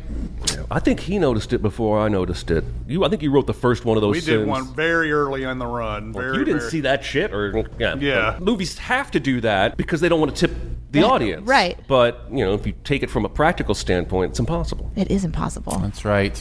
Any other thoughts on Game Night, the video or the movie? Go see it if you haven't. Go see it. Yeah, it's in theaters. Still in Watch theaters. it. It's that If you good. haven't seen it already, it's No, I definitely one heard of my they, favorite comedies. I heard they finally pulled it because of coronavirus. Hey, Yep. dude, Knives Out is still in theaters. It is, man. That thing just keeps going. And like in decent sized ones too. Like Yeah. Avengers If We Did It in 2020 is the next video. This has been, is it fair to say, clamored for? People have wanted us to go Clamored. revisit old videos. Isn't that and- mean like you're climbing over each other to get to it? Sure. You don't think Clamor? that's happening in living rooms all across America? I No. don't know. Anyhow, Yes. I am very curious about this one. I don't know that we need to talk a ton about Avengers the movie. We've probably dissected that a lot. It's fine. Although, I mean, going back and watching it 10 years later or whatever it is, how did you nothing guys feel happens about for it? half of it. By the way, this was an Atkinson Scott script. This is an OG script. Chris and Jeremy wrote on this. did you say Snowgy? OG. Oh, sorry. OG. So how did you guys feel about going back and watching it 10 years later? Like, when was the last time you'd seen the it 25th before time. seeing it It's again? probably been 3 or 4 years since I'd seen it. Yeah. But it is one of my favorite MCU films, so I will watch it every now I and agree. then. But for me, it was all about fixing that gravity moment. Like, I could barely contain myself writing for the whole movie because I knew that moment was coming, and I was going to fix that shit. That was a point was where I great. half-heartedly wrote something that was a rebuttal to that original video, and I was like, Jeremy's going to do this, but just in case he doesn't, I'll write something here and we'll pick his. If So he that was does. just one of the first like nitpick things that fans. Well, it was one of the most first glaring mistakes that we made, and it was the second video I Gotcha. ever made. And everybody who nitpicks knows exactly what I was fucking talking about. But you can't nitpick things for a living without being nitpicked. That is just know Absolutely. that before you go out there. And start but your yes, job the phrase nitpicking "There's no things. gravity in space." I got taken behind the woodshed. Well, and it happened years later too. Like people would come out of the blue 5 years later and get on Twitter and like on a completely unrelated video video would say, there's gravity in space, right? And then go through the whole reason why there is and why, and you're like, yeah, no, it was like 5 years ago, dude. Yeah, if you decide to nitpick for a living, you can't be human. It's not fair. like when we did The Lord of the Rings, and you wrote that sin about Final Fantasy VII, but I said 12 instead of 7 because I can't Roman numeral. There's lots of human error mistakes in the videos, but the no gravity in space was just bad wording. Because that point was still valid in the original video. He should not fall back through that goddamn hole all the way to Earth. Yeah. He should be actually propelling the opposite direction with momentum and fly into the explosion. Well, Just like I you said. guys, like you guys pointed out, he didn't even need to do it. Like he should have just let it go. He didn't have to go through that hole. Yeah, exactly. He's trying to get rid of the missile. You're not trying to kill the Kree or the Skrull or whoever the fuck. Was it the Kree? The Chimichanga? It's not even the Kree. It's the Chitauri. Yeah. God, there's so many fucking aliens. You went through with every alien race except the one. The Vulcans. Was it Steppenwolf? The Borg. The Mother Box. Is this your favorite Avengers movie? No, Iron Man. Oh, well, yes. No, I mean Avengers. Yeah. I think it's mine too, actually. I think I like it more than Infinity There's something War. very pure and magical about that final battle when they come together and work together. Totally agree. And none of the Avengers movies since have captured that in the same way. And I've never and even though people talk about how Endgame was such a big culmination, but you have to remember this was a smaller company. This is something I didn't think this was going to work when they started doing this. And I remember going to see this and just being like, that worked. They did it. It's kind of one of those moments they actually did it. I think Whedon both hurts and helps it sometimes, but I think overall it's a good movie. But I do think it's definitely it gets better as it goes along. I did notice because one of the things we harp on with Marvel movies so often is how over-edited the fight scenes tend to be, or how isolated the hero shots are in a fight scene where you can tell Thor and Hulk weren't on set at the same time. But in this first Avengers movie, going back to Sin It Again with this view, I saw that big, long one-shot in the New York battle where the camera starts on, who does it start on? It's like Iron Man and Cap down on the ground, and then it goes up, and Hawkeye's up there, and then he shoots an arrow, and it follows the arrow, and then Thor and Hulk are on that ship, and like... The Borg ship? Yes, the Borg ship. The first Avengers movie at least had that one moment, right? And then it goes into a bunch of hyper-edited stuff like all the other MCU movies. Yeah. But I wish we could get more of that. Yeah. Speaking of Borg ships. Have the John Wick guys do the choreography on an Avengers. It doesn't even have to be or practical. The Raid guys. It's weird because that shot is, like you've said, completely CGI. There's a shot, it's tangential but relevant, in Aquaman. That's a one shot of Nicole Kidman kicking ass in the house. Oh, yeah. Mm-hmm. And so it can be done cheating-wise, but just give us a sense of space instead of just like all these choppy edits. Yeah, like it's Civil War, man. There's no shot in Civil War in that airport that lasts longer than 30 seconds, I guarantee you. They're just too busy cutting around, and of course that whole 30 thing. seconds. I doubt they get to 5 seconds. I still like that scene, though. Well, I'm not saying you can't like the scene. No, I know what you're saying, though. I'm just saying in terms of like scope and knowing who's where. And I know. Well, and then everybody's in masks, and so you don't even know if that's really them. It's not. The director's flat out said everybody in a mask wasn't even there. So that does kind of take away a little bit, I guess. But it still looks. It's still just like, I mean, I'm sorry, but I'm always like, even like watching this Morbius preview, I'm just always thinking back to when I was like 13 reading these comics. And, there's a fucking Morbius movie coming out. Seriously. I mean, it's insane. Also, a Bloodspot movie. Yeah, Bloodspot. Yeah. Bloodspotting. When I was reading Bloodspot comics, Bloodspotting.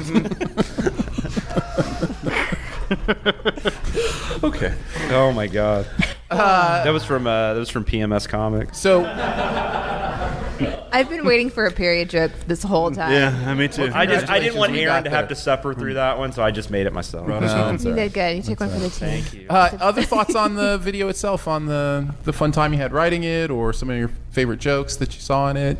I mean, I thought it was fun revisiting it after all these years and doing it the way we do it now and everything. Because we had just a different, philosophy to everything back in 2012, 2013 about what you could send and what you could pick on. And we were also going for short videos, too. We were very purposely going for something that was 5 or 6 minutes because we didn't think anybody would want to watch these videos past that, and there was a lot of just YouTube, like, are we doing this the right way? And it really took until Batman and Robin to really open the door to that. Batman and Robin is the video that got us into that 20-minute area and everything. But yeah, it was fun redoing this because we do it in our style now and everything, and it's just a much beefier, meatier video and everything. So it's also been long enough that other than the gravity in space, I don't remember much of what I wrote for that. Yeah, I was going to ask if you went back and looked. No. Yeah. I mean, it's just like I don't watch a lot of honest trailers before we do that movie. I don't want to even subconsciously make the same joke, and so no, I just kind of approached it anew, and because we have evolved, the more sins revealed themselves to me. It kind of reminds me of when we send The Lion King and then send The Lion King. Yeah. And we ended up, writing a whole bunch of the same jokes. Yeah. It's the same movie. It is the same movie. So, yeah. I there's a part of me that still wishes I would have fought harder for the idea of just re-uploading the same audio same from script. the first video. You send both Aladdins, right? But you send the first one with Barrett? Correct, yeah. Okay, and then you send the live same action. thing with the Aladdins, yeah. Yeah. Although Aladdin, there was more different about that. the new Aladdin's at least a little bit different. Well, and it's actually live action. Right. Yeah. Right. So wait, did you do the cartoon Lion King? Or I don't think I did the I cartoon. think we both did. I thought that's what you were saying. I think we both did no. Lion King animated and live action.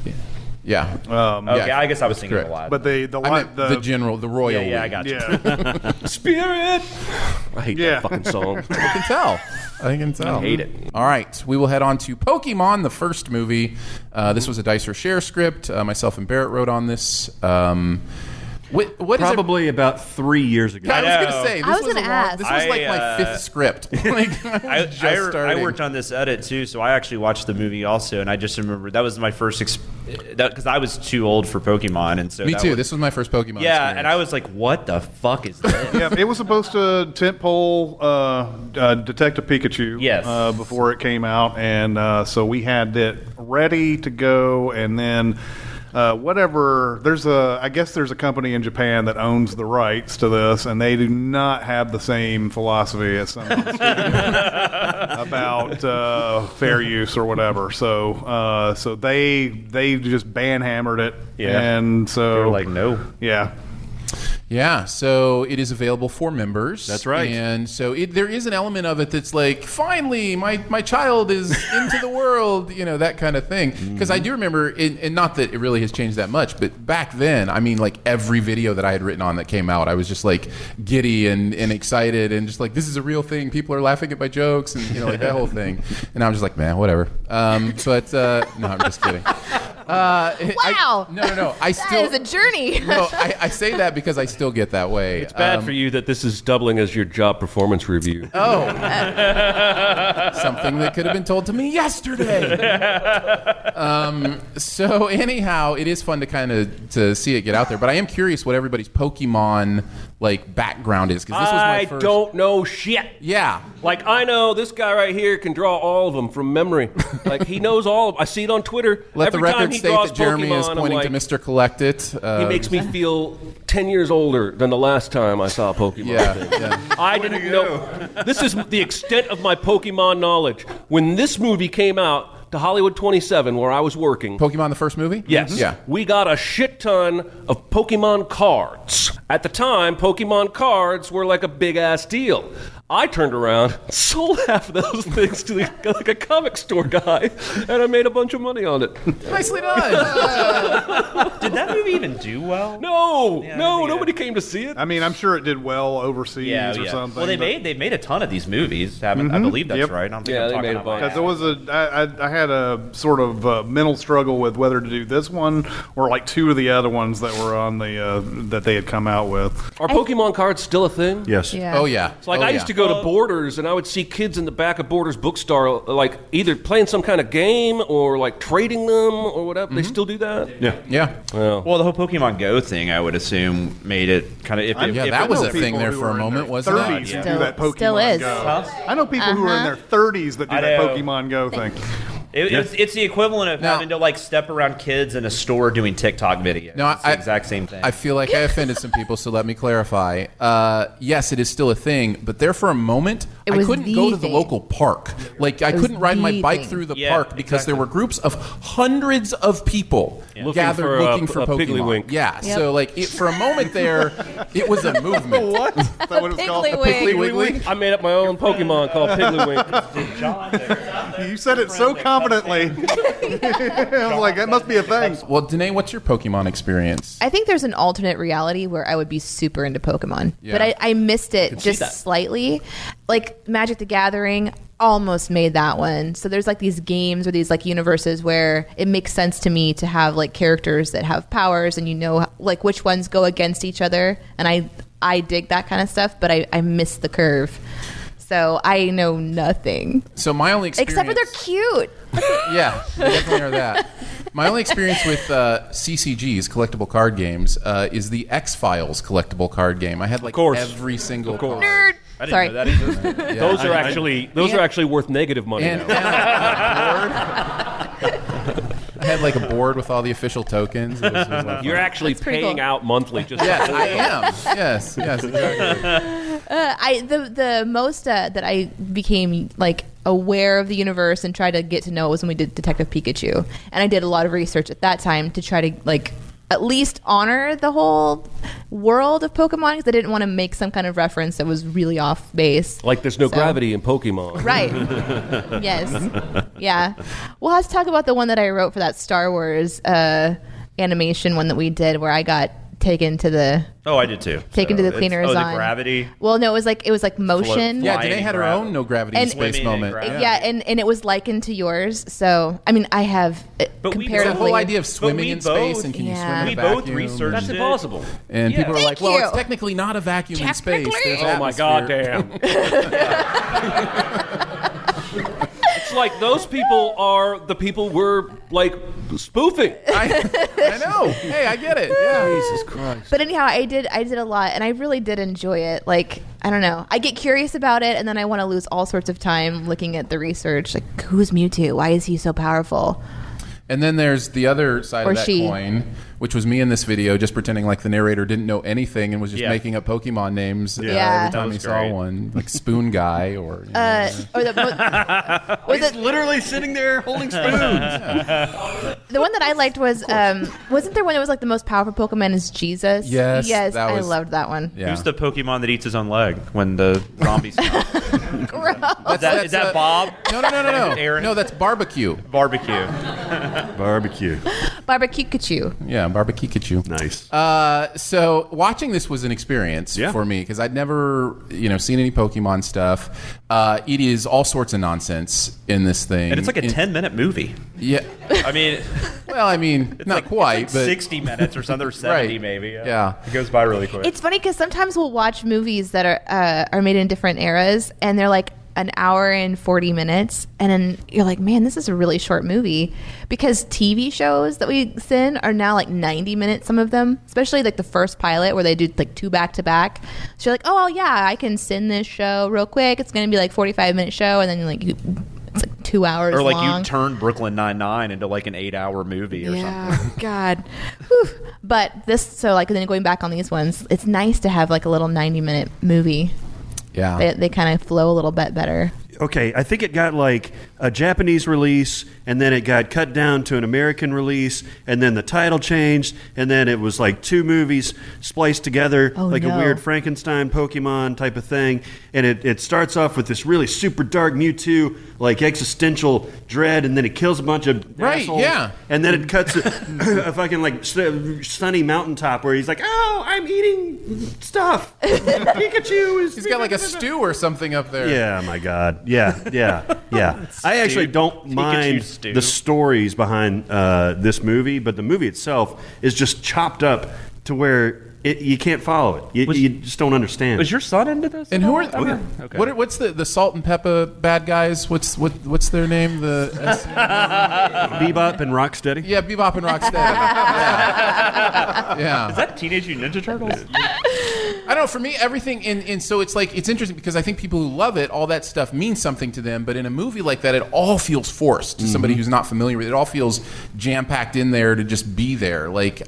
So it's a weird experience. I hate when that happens too because there's people who love the content and then the movie comes out and it's just shit, and you're like, that's not what it is. I hate it when that happens to me. Yeah, totally. So, yeah. I felt that with Masters of the Universe because I really liked. No, I know what you're saying. I think That was not what I thought you were. I mean, for the record, I was one of the only people up here that did not laugh at you when you said that. That's just not what I thought was coming out of his mouth. Barrett has never felt so alone. That is a very, very good example.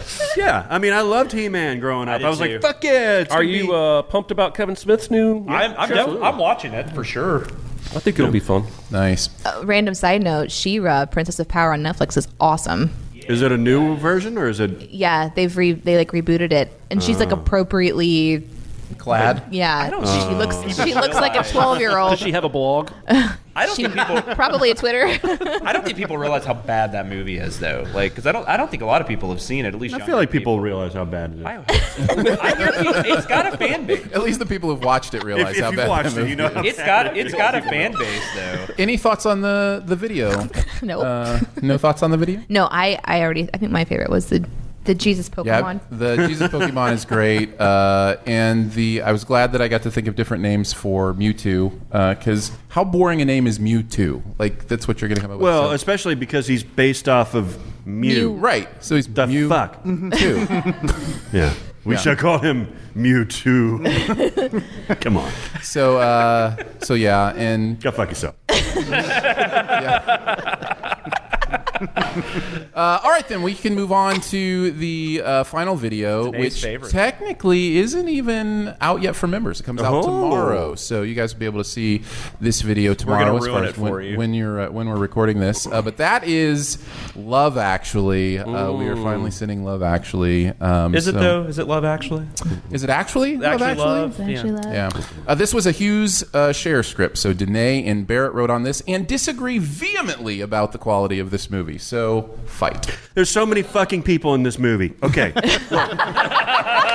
Alan Rickman, Emma Thompson, Hugh Grant, Keira Knightley, Colin Firth, Liam Neeson's, Bill Nye, Chiwetel Ejiofor, Andrew Lincoln, fucking Walking Dead. He's like way down there. Laura Linney, Rodrigo Santoro. I haven't even gotten to Martin Freeman, who does the power thrust and all that stuff. Billy Bob is in this. Rowan Atkinson, Claudia Shipp. It's crazy. This was the first thing he pulled up. I By the think way, it's a when he good got thing. in here was the You think Wikipedia so? page. Yeah, I disagree. I actually tried to keep track of how many people were being introduced to have an accurate like little tally as it went on, and it really got very difficult. And so Yeah, there's a lot of when people. I submitted my script to you, I was just like, I started throwing out random numbers instead of accurate numbers. But there are so many people in It is it. one of my favorite scenes in the script where you're like, drum roll please for the next person we're supposed to remember. Ding, care about. Yeah. But it to was- be fair to Danae Barrett, just because there's a big cast, I mean, 1941 exists. I mean, there are. I'm not saying a lot it's of the good time it because doesn't it's got a work. big cast. Yeah. I'm just saying that the cast itself is so absurdly large, and the fact that they do, I think, pull this off. I don't know what the popular sentiment is for Love Actually. The fact that they make it even a coherent, cohesive narrative, That's I think, good. is pretty good. I think that it wasn't the people that bothered me the most in this, because I think you can have a big cast, and it was sort of fun. Like, the premise is interesting. You've got all these different characters that are intertwined in these interesting ways, and you sort of find out by maybe the middle to the end of the movie how they're either related or friends or whatever together, and they're all falling in fucking love at the same time. But it's the love part that drives me bananas. You would hate this movie. Interstellar. I fucking hate this movie. And I've been talking about, like, there's been months and months have passed. I've had so long to think about this. And I said that I hated a movie, and I was excited to talk about it on the show, and then it got pushed. And then it got pushed. And so my hatred calmed down. Everything kind of got a little bit better. And then I started to get mad about it again. And then I'm like, oh my God, we're going to talk about this in front of people. And I'm, like, livid about this movie. I don't think I've ever hated a movie quite as much as I hate this one. Let the hate flow through you. Guys, What is it? She hasn't seen Masters. I don't know, but you're so wrong. You were so wrong. It was so awkward too because I'm like, you're like, God, I really like this one. I'm like, oh shit, like I really don't. And so we joked around about you firing me over this one too. Joke? Hey, Jeremy, what do you think of this movie? Never saw it. Never saw it. Never gonna. You did play fire me last night though at the dinner. That's right. That was in front of people too. So that was kind of. I was like, guys, sorry, it actually ended. No, what bothers me is some of the love stories they're so trash, and it's just like one of those forced things in a movie where if you really think about these people, like liking each other or falling in love or having this moment, it's just not realistic. There are a couple of stories I like. There was the married couple who's, he's kind of like liking his secretary, and that's legit. That I can still don't know happen. if they have sex or not. We don't know. Yeah. I'm assuming her so. that necklace, That was a though. very expensive necklace. She's standing there in her underwear with the necklace on. Yeah. Most pointless shot ever. Yeah. The next time we see her, she opens the door and closes the door. Anyways, there's that one I kind of like, and I like the old rocker dude. He was kind of fun. Bill Nye? Yeah. Yeah, that was a fun relationship and a little twist because his person that he loves ends up being his manager, which I thought was kind of a fun play on like just a platonic care for people. Well, but the whole stalker thing, I will rage about that for days. This dude, this guy has never once been nice to this chick, ever. And to the point that she's uncomfortable around him, and then does the super creepy like video of her where he's zooming in on parts and pieces, and she watches it and isn't creeped out enough to leave, and then she's like, oh, let me just make this worse by kissing you. Like, what the fuck? This is the Andrew Lincoln. I don't remember. it's Andrew him. Lincoln I and don't remember Chiwetel him being mean to Ejiofor. her.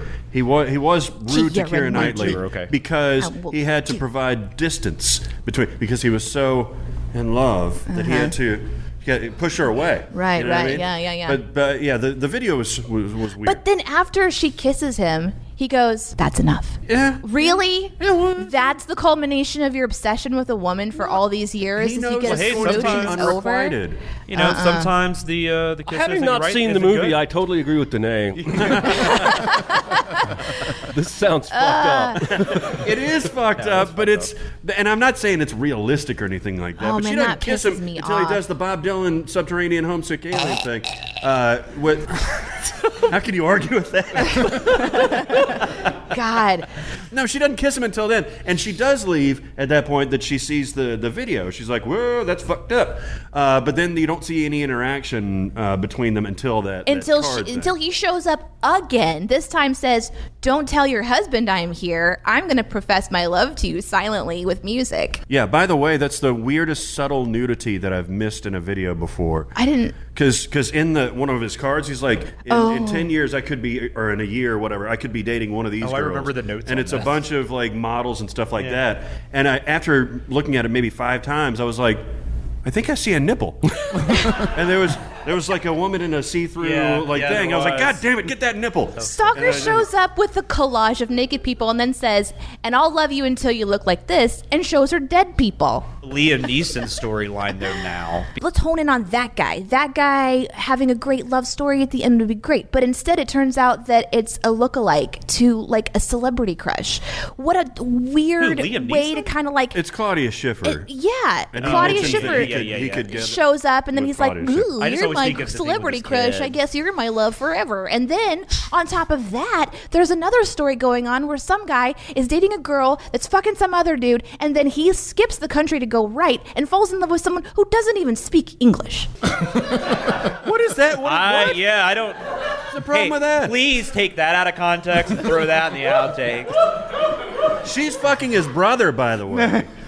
And His brother, who then he goes and sees her at Christmas time and opens the door, and the family's like, we reject you for leaving. And it's like, you guys, his brother was fucking his girl. You all should be like super okay with this. It's not an awkward, like this is an awkward family gathering. Everything about this movie, everything. I hate it. And we haven't even started about the music, so I won't go on about that. But I will say the music is horrible. It's like You don't even like the Mariah Carey song? It's like a gong, gong, gong. Every time it plays, it's like you know exactly what the movie is trying to do. And then they leave the love oboe. And the love oboe was actually my most favorite love part because oboe. it just appears. And then you know that something weirdly love is about to happen because the love oboe plays, but then it just suddenly stops. I have a funny story about an oboe. Should I tell it? Yeah. It's not even very funny. When I was in a crappy band, one time we recorded and we had a trumpet part in one song, and we brought these 2 kids over from university who played trumpet and taught them the notes, and they're in studio and they played this trumpet part with our song. It was awesome. I felt like Ben Folds.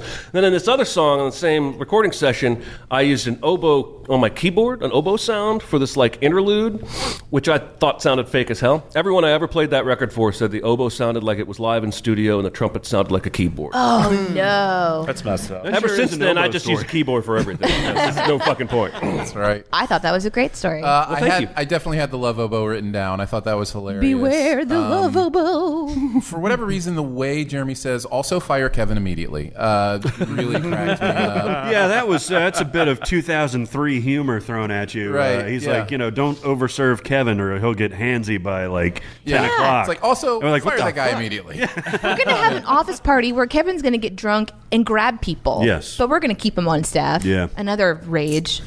Check. The triple boob check, bold move, Prime Minister cracked me up. He did that a lot. He goes down and back up, down, back up. Yeah. Something about the that was one of bold my move favorite Prime moments. Minister just made me laugh. Checked out her booth. It's true. And then when they say how much the necklace costs, he's like 237 pounds or whatever, and you're like, nonsense. How's he going to carry it out if it weighs that much? Yeah, that was good. I love having the freedom to write just ridiculous, silly Yeah, stuff. Like that. I loved that. Yeah. Narrator ignorance is one of my favorite things, and that's a great I'm example. going to take that as a compliment. Any other thoughts on Love Actually? It's beautiful. It's trash. What about the? No, we still don't know if they're filming We a should do a raise porno of hands. or if they're rehearsing for just a sex scene. Right, the Martin Freeman. I always thought They were I thought stand-ins. it was just a sex scene. I thought they were porn people, right? But they're not. They're stand-ins. They are They're body stand-ins. doubles, right? They're body doubles for a movie. Yeah, they're getting So the it's a lighting sex right. scene. So their whole thing is that they are there before the actor and actresses show up, and they're preparing the film. Yeah, that's crew. Martin Freeman Like Kramer and you. Mickey. So And they're not. So slowly- hold on. So they're not even body doubles. Seinfeld for They're episode? just prep bodies. They're prep bodies. I'm sorry, I didn't reach that. Wow. to set the cameras is what I got. Yeah, I mean, it's a big and old they plot also convenience. fall in love. Sorry. Yeah, well, it's the Well, that most. that It's happens oddly when you're the most. naked with each other all day. You fall in love. It's the most chaste relationship of all of them, even though they're raw dogging it on set. Fake, but they're fake. It's all fake, right? Like, Now you just made it weird. and Yeah, why? I don't think he's actually penetrating. No, but and why do you need? No, he's not. No, But, like- they're just get naked, and then it's like, oh hey, let's do the The lighting rare to dry this hump nipple. raw dog. I think maybe we should have told Barrett he couldn't fuck on this show. Because I think it just got worse. And on that note, That was therapeutic. You're just not going to hear Barrett the entire show. that'll wrap it up for the SinSide Scoop. And because we had so many videos to do about, we've just got the comment section. So let's do the comment section. I appreciate your honesty. You're a real straight shooter. You are the ones who are the ball lickers. Are we just doing Q&As today? That is the comment good. section. I didn't look up any comments, so thank God. So yeah, for the comment section today, we're going to take questions from the live participants. So we need to signal somebody for a microphone, I think that's why our man is here. as well as from the live chat. So if you are watching this on YouTube, feel free to comment in the YouTube comments. We will see that as well. And if you have a question, just raise a hand. We'll point to you and come. Not to the mic. awkward at all. You know, you have to stand up. And and the then you have first to. person is always the one that's like, who's Yeah. going to be first? I'm Greg, and Jeremy mentioned, or somebody mentioned that Jeremy should write a book on time travel.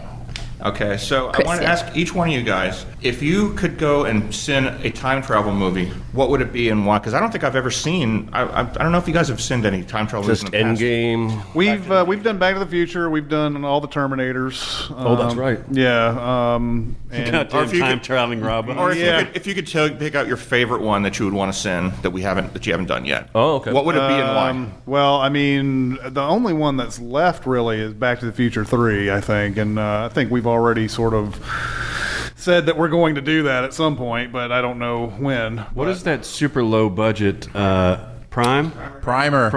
Yeah. That would be Good luck with that. I got it.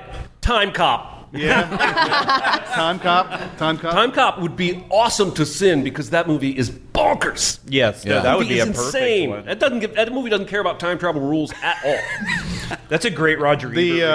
if you of ever- course, the worst one, the one that would take us the longest, would be The Sound of Thunder. Oh, Jesus. The Sound of Thunder was one of the Oh, worst yes. movies ever made. Is that like Ed Burns? Yeah, I think it also came out in 2005. Did you guys about Somewhere in Time, the one with Christopher Reeve? What's Somewhere in Time. that? Somewhere in I Time. have not seen that since I was a kid. like, Or since I was About young. Time. Yeah, About I Time. can't sin that movie. Makes me Time cry. After Time. What about, is a really weird one with Malcolm McDowell and David Warner. David Warner plays Jack the Ripper, and Malcolm McDowell plays H.G. Wells. Jack the Ripper takes H.G. Wells' time machine and like goes into the future, I think, and then so Malcolm McDowell has to go after him, and it's that, it's Guy pretty Pearce? nuts. What about 12 Monkeys? You know, I just watched part of that the other day. That may be the movie still that deals with time travel the best. I agree. It would Yeah. be hard to send the time travel in that. It's Did you ever really well watch the done. show? Well, yeah, it's anytime, I didn't watch the show, no. Anytime they set up the proper loops, it's hard to actually attack the time travel. Deterministic time travel is the one that makes sense to our brain. You know, that nothing changes. For TV sense, we could do sliders. Yeah, that's true. Ooh, Deja Vu. Oh yeah, Deja Vu. Yeah. Who Everyone. hasn't seen Deja Vu? Okay, put it on a homework list. This is a bonkers movie about time travel, but it's like half time. Have you seen it? No. Oh my god! It's a fun need to see movie. it. I don't think God, I have. next Who's in Sin it? Week, instead of going to the theater, we're all watching Deja Vu. There you go. I miss go. Tony Scott. I don't know though. I feel like too, we've man. done that before, haven't we? Huh? Nothing. That's funny. Nothing. All right. Anybody else? Step to the microphone. Super awkward moment. Hi, I'm Mike.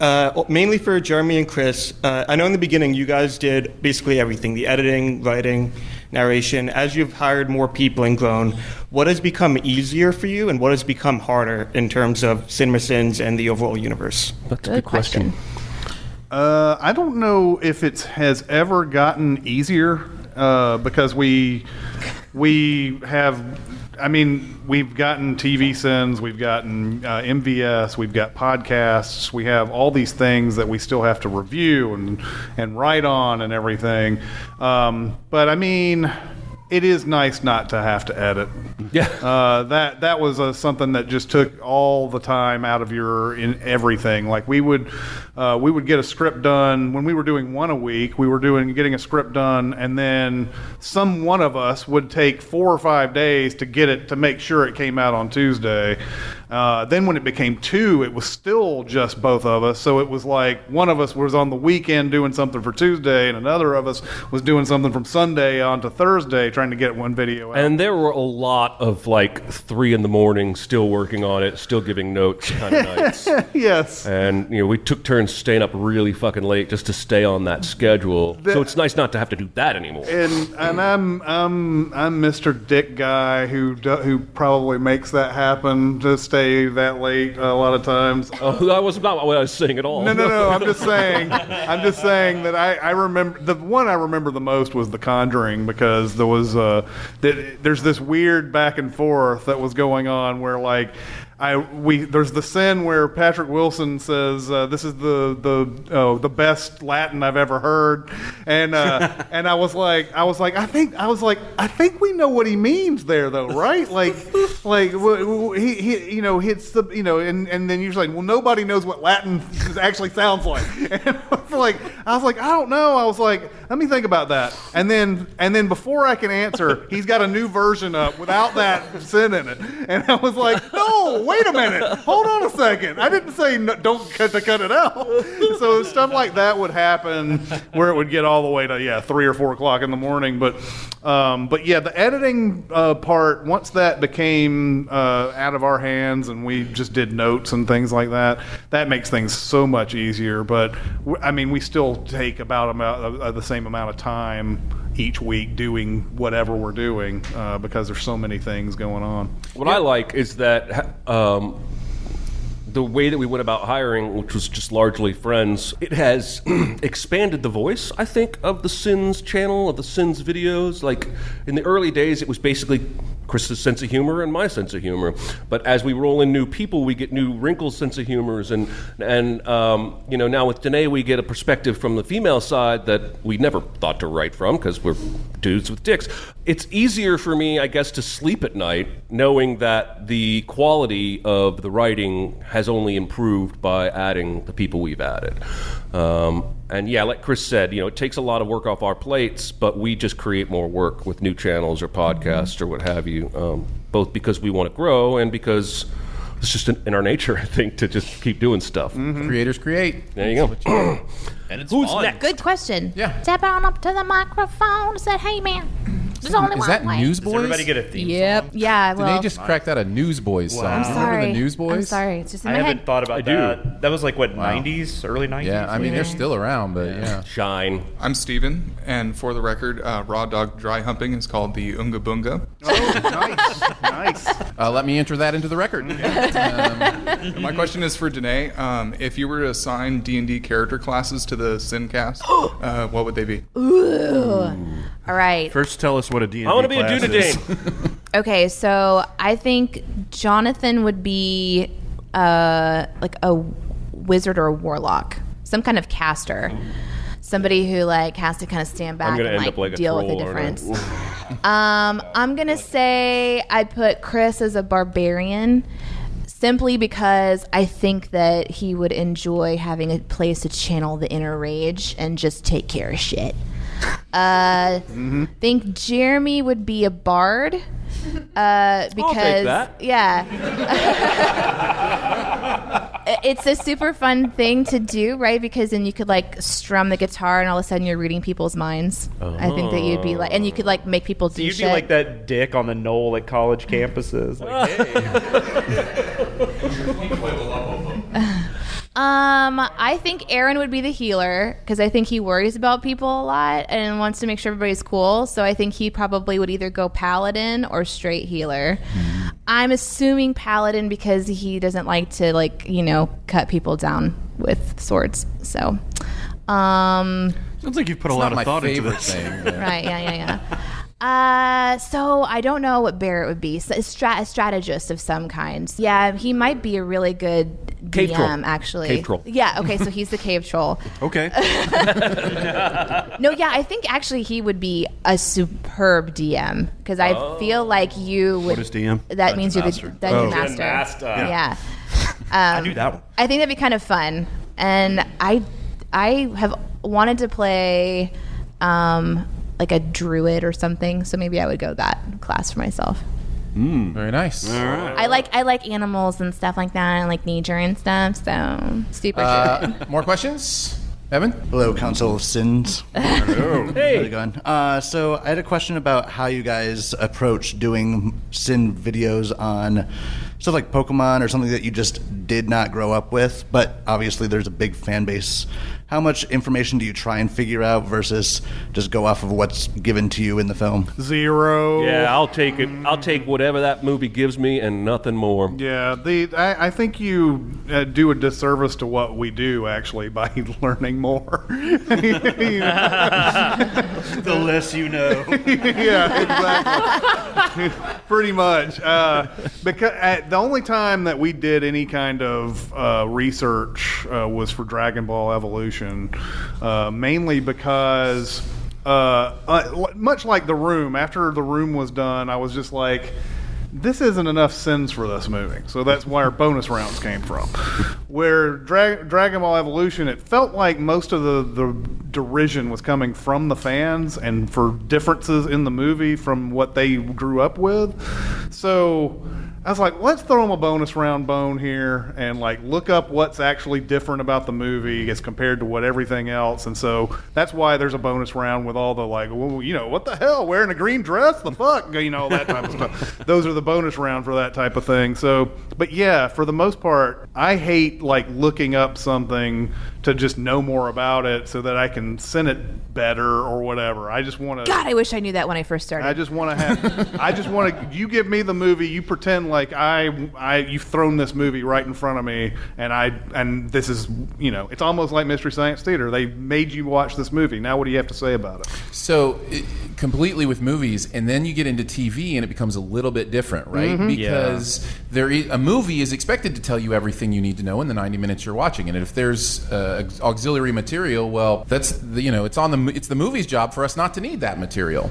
With television, they are literally building off of something that has many episodes, and it's one of the reasons, my understanding, it's one of the reasons that we contemplated what TV Sins would be for so long is that problem of the knowledge of the narrator, and because there is a little more responsibility. So what's interesting is you can still kind of play it both ways, and you can be creative with it, and you can know or not know it. And sometimes I think in TV Sins, when we've done research, we found that having the knowledge doesn't mean the narrator still can't be ignorant. Yeah. You know, and that's fun too, to have knowledge that you're pretending the narrator doesn't know and almost winking at I like the series of sins you guys do where I say something like, "Oh, I'm glad that's never going to happen." Yeah. Right, yeah. It's knowing what's going to happen. Yeah. Sorry, Chris added, talking about the Walking Dead video, I don't think we mentioned this because Chris added one that was really funny where he was just like, wow, this would make a lot more sense if I'd watched the last 4 seasons. I'd care more about these people if I'd actually watched some of these seasons. Yeah. Mm-hmm. Yeah, that's good. Yeah, that was really funny. But then oddly enough, in the Flash video,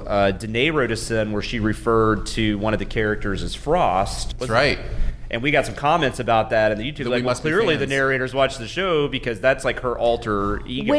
Which whenever you go and you look on IMDb, she's titled as Frost. So I don't know who else she is. She hadn't become Frost yet at that point of that. I don't that episode. So yeah. And apparently, I don't have to scare.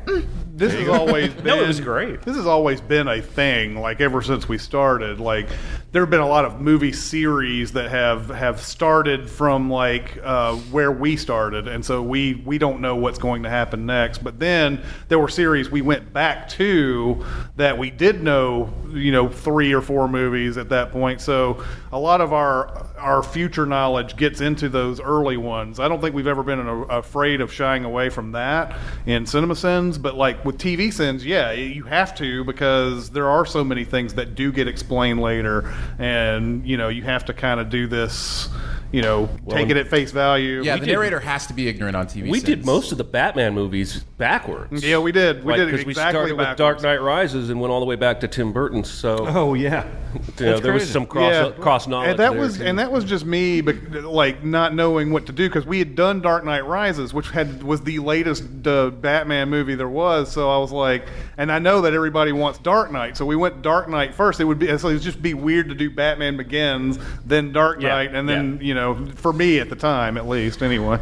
There was when I wrote on Pokemon, and I did my research on that one. The way that I wrote the sins that were about a specific thing to do with like the Magikarp or whatever stuff that Jeremy shouldn't know, I wrote it to where it was like his nephew that knew it, or someone in his sphere of friendship that knew it, and then sin that person. So it's like so that's how I kind of sprinkled that in. But yeah, as time has gone on, I realize it is sometimes and oftentimes a lot better, especially on the movies, to just sort of go in without references. But it's hard for me to turn that part of my brain off because I'm a perfectionist. I'm Jake. Danae's talked a lot. You guys have obviously talked with Danae about how she generally avoids the horror movies. So I was just curious, when you're making up the schedule, are there certain movies that you guys don't like to be on?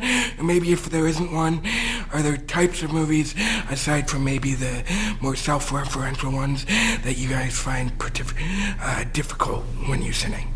Good question. There's That's a good question. There's not one that I Thanks, Jake. There's not one that I don't mind being on, but I find like straight comedies I find are usually the most difficult for me to write because I'm not a huge comedy person, but I just find straight comedies are just hard to send for me. Yep. Like we did Girls Trip. That was a really tough, and that might even be the toughest one I've worked on. Oh yeah, for me personally, because I think I only had like 30 sins on the first draft or something. It was something ridiculous. No, I mean, a movie with that sort of premise is not, really conducive to, especially standard sinning. You got to really think outside the box. Not that you weren't, but like with music videos, you're forced, because they're so short, you're forced to kind of make up your own rules and do silly shit and stuff like that. But then one we did recently that hasn't come out yet, that one wasn't hard at all. So I don't know, maybe I've just gotten used to it a little more. So, but that's the only one I can even think of where I've had like just some difficulties, I guess, more than others.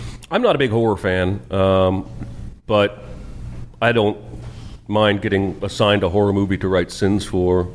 I think my favorite kind of movie to write sins for is one that I find absolutely terrible. If a movie can make me actually angry with its badness while I'm writing sins, it comes through like Pete's Dragon. It comes through in the writing, but it's also more I feel more creative spark when that happens. And, at the same time, I'll contradict myself by saying when we sin movies I really, really love, I have a really good time with that. It's the mediocre ones in the middle that are a slog for me. I agree with that. 100%. What a weird-ass movie to really get you angry. Fucking Pete's Dragon. I had never seen it. And I knew they're remaking it, and I know it's this classic thing, and that movie's a piece of shit.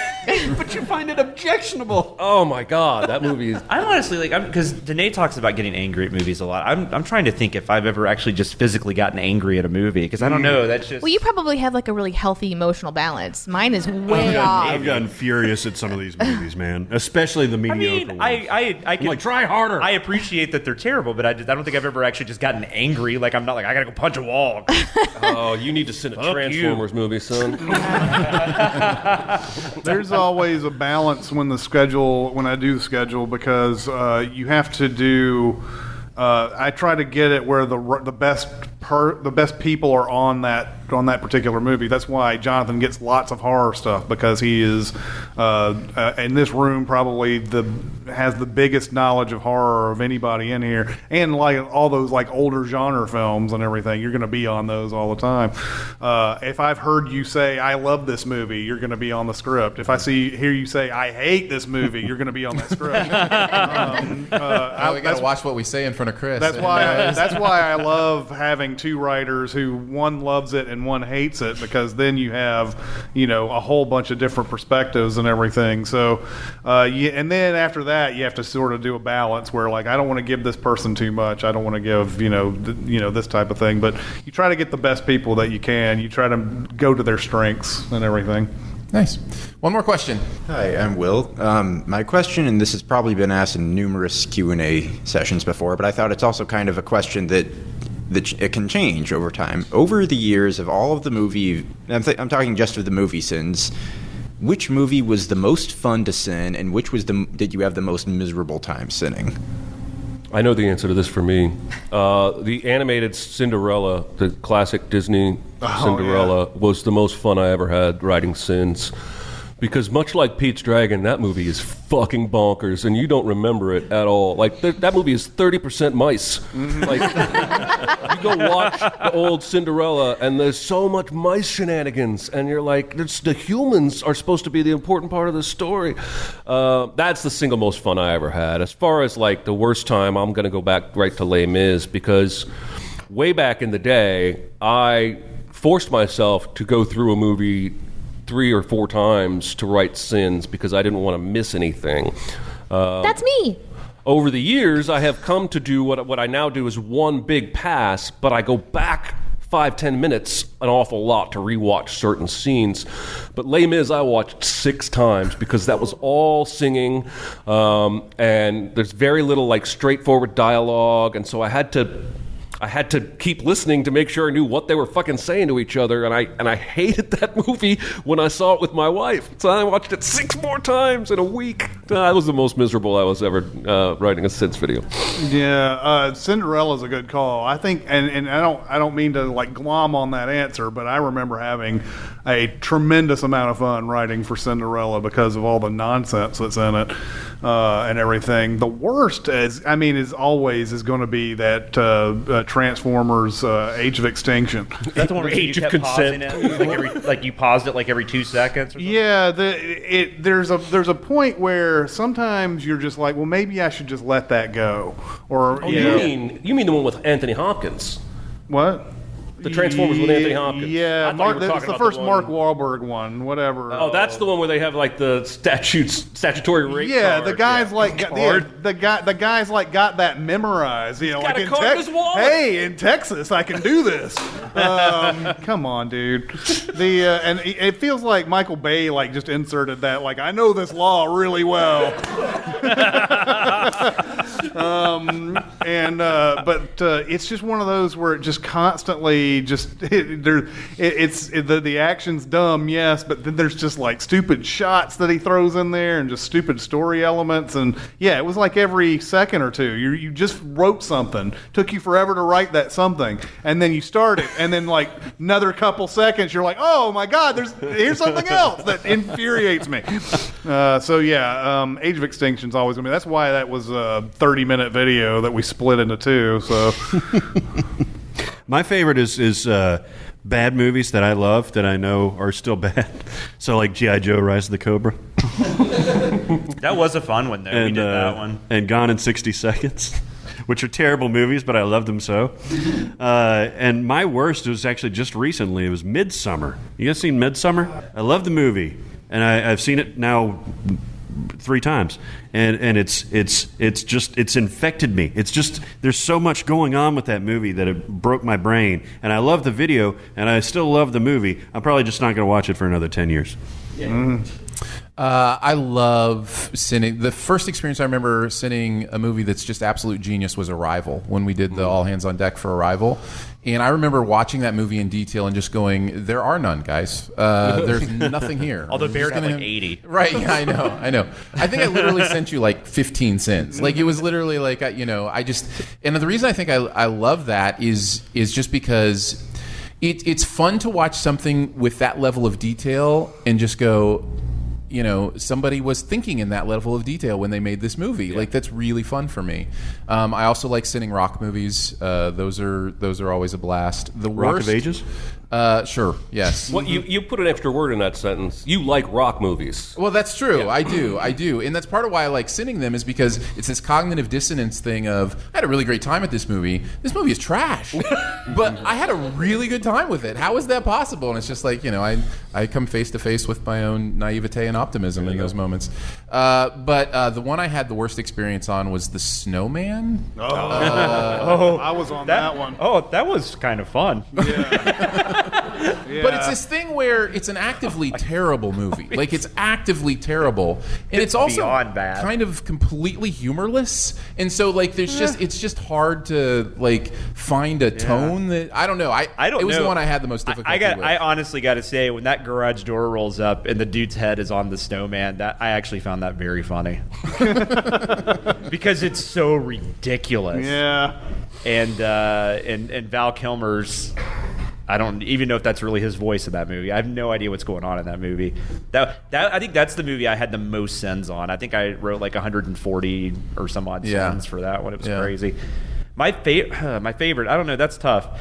Doing the original Halloween was a lot of fun, just because that's one of my favorite movies that I've gotten to work on. Mm-hmm. And we actually got a lot more out of that than I thought we would. Although when it got to like the last 20 minutes, it was kind of tough because nothing. They're just running from each other. But I think the Scream movies, Scream 2 and Scream 3, I worked on.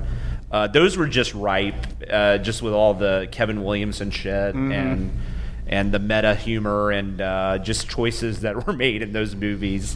Made those a lot of fun.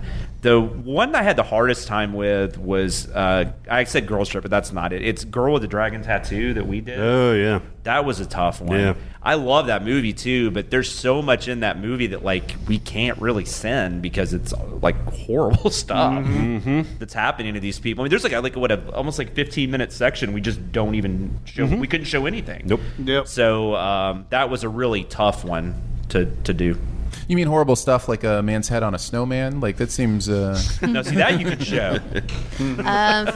For me, I would say one of the hardest ones was the first, like in October, I did Addams Family with Chris, and it was not because of the movie itself, but because as a new writer, there's so much self-doubt that I've been struggling with that I talk about freely because I think it's an important part of like my journey into just being a part of the team. And I think it's important everybody kind of remembers that when you first start something, it doesn't mean you're like super good at it. You have to work. And for me, writing is really hard.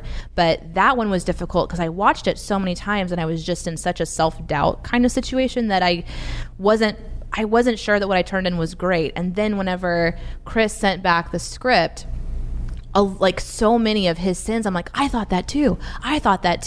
So it's kind of like the one that was really hard and also one of my favorites because it was sort of a turning point for me as a writer where I was like, oh my God, I literally thought that and I wrote it down and I deleted it.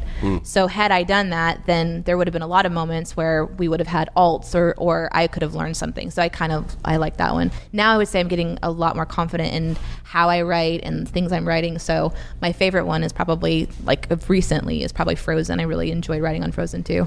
So because I kind of felt confident about what I was doing, so that helps a lot. But your favorite TV was Riverdale.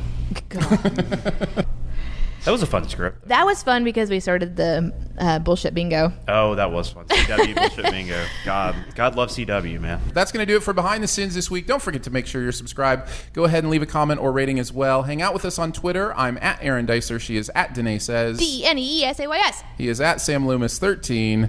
So for Jonathan Watkins, Danae Hughes, Chris Atkinson, Jeremy Scott, Barrett Scher, and myself, we will see you next week.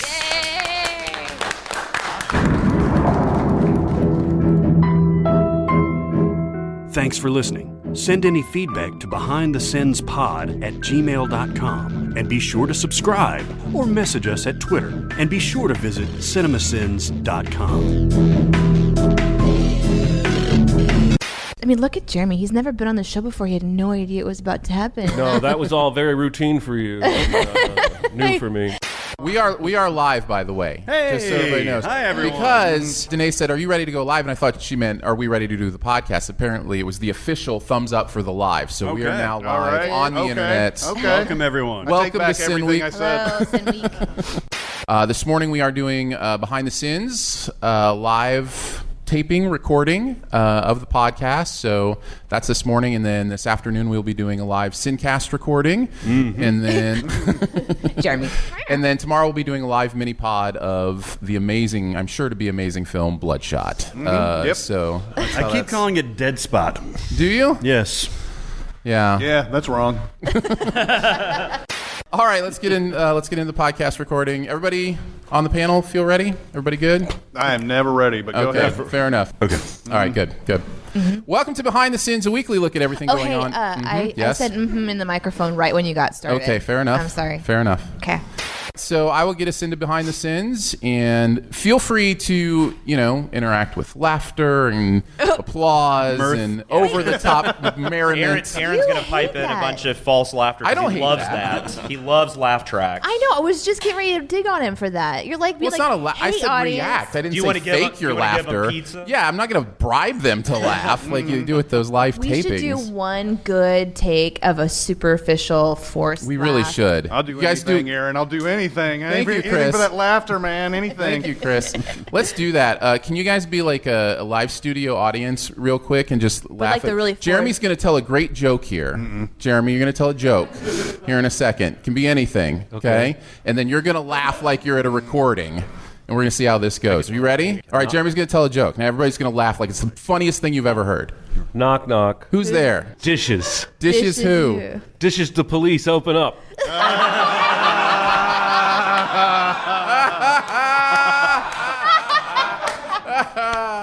Yes, I felt that. Yeah, Yeah, that was very good. It was very nicely done.